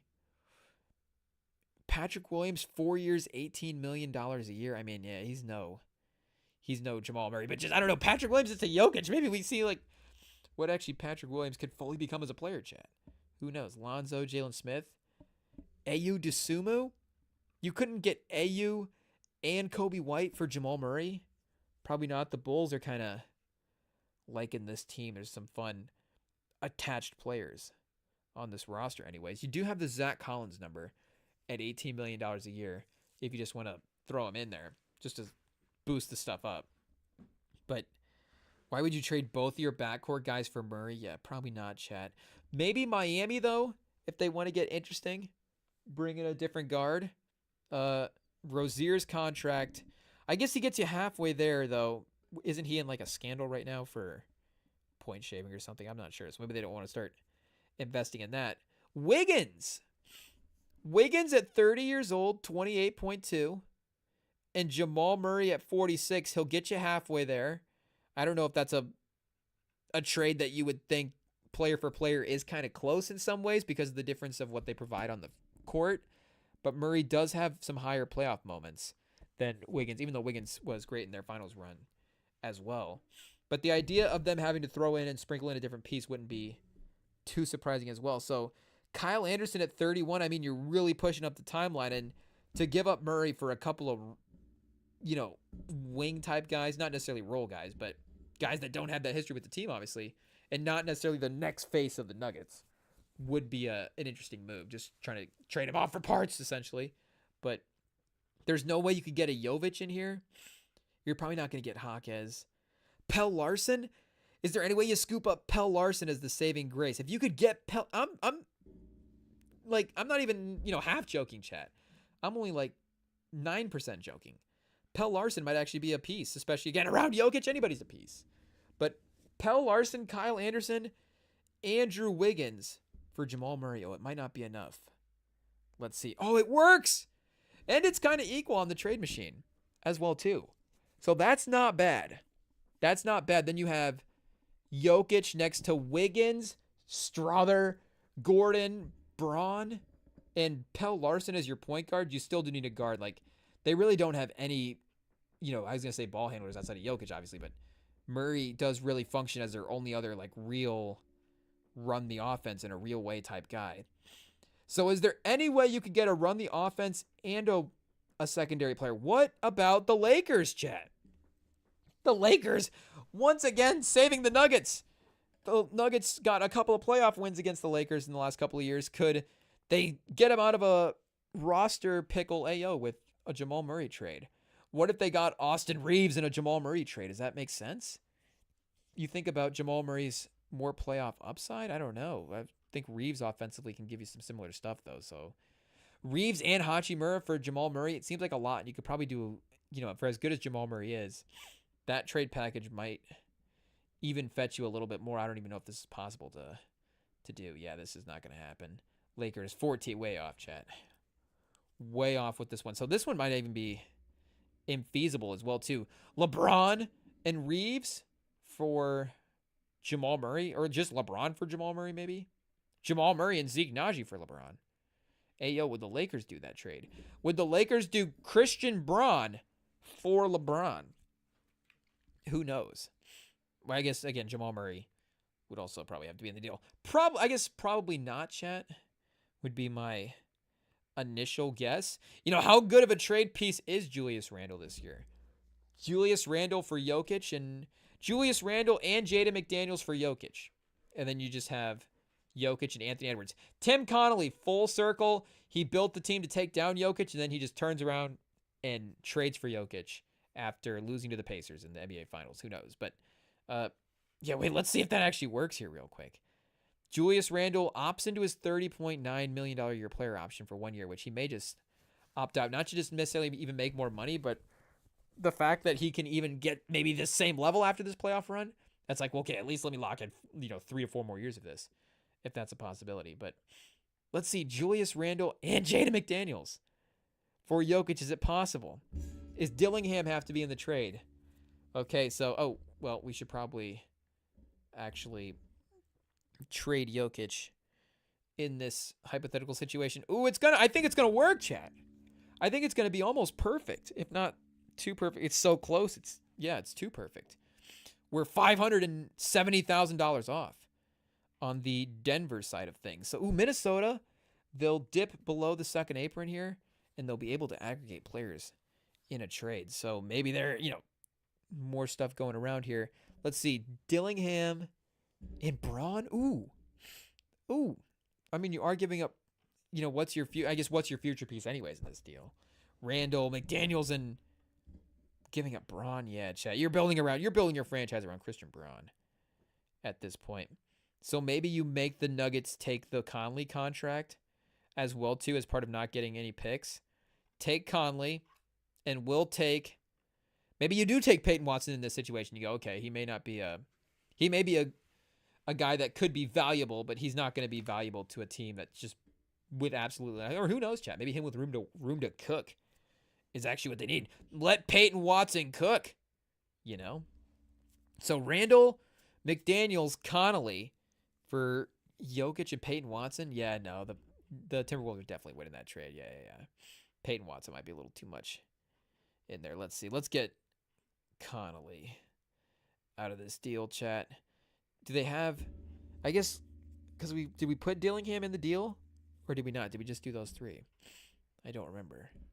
I guess let's just sneak Dillingham in this move now, and then let's just do the trusty Jokic Holmes combination. Or maybe, there's no picks going back, so Jokic and Pickett instead of Jokic and Holmes?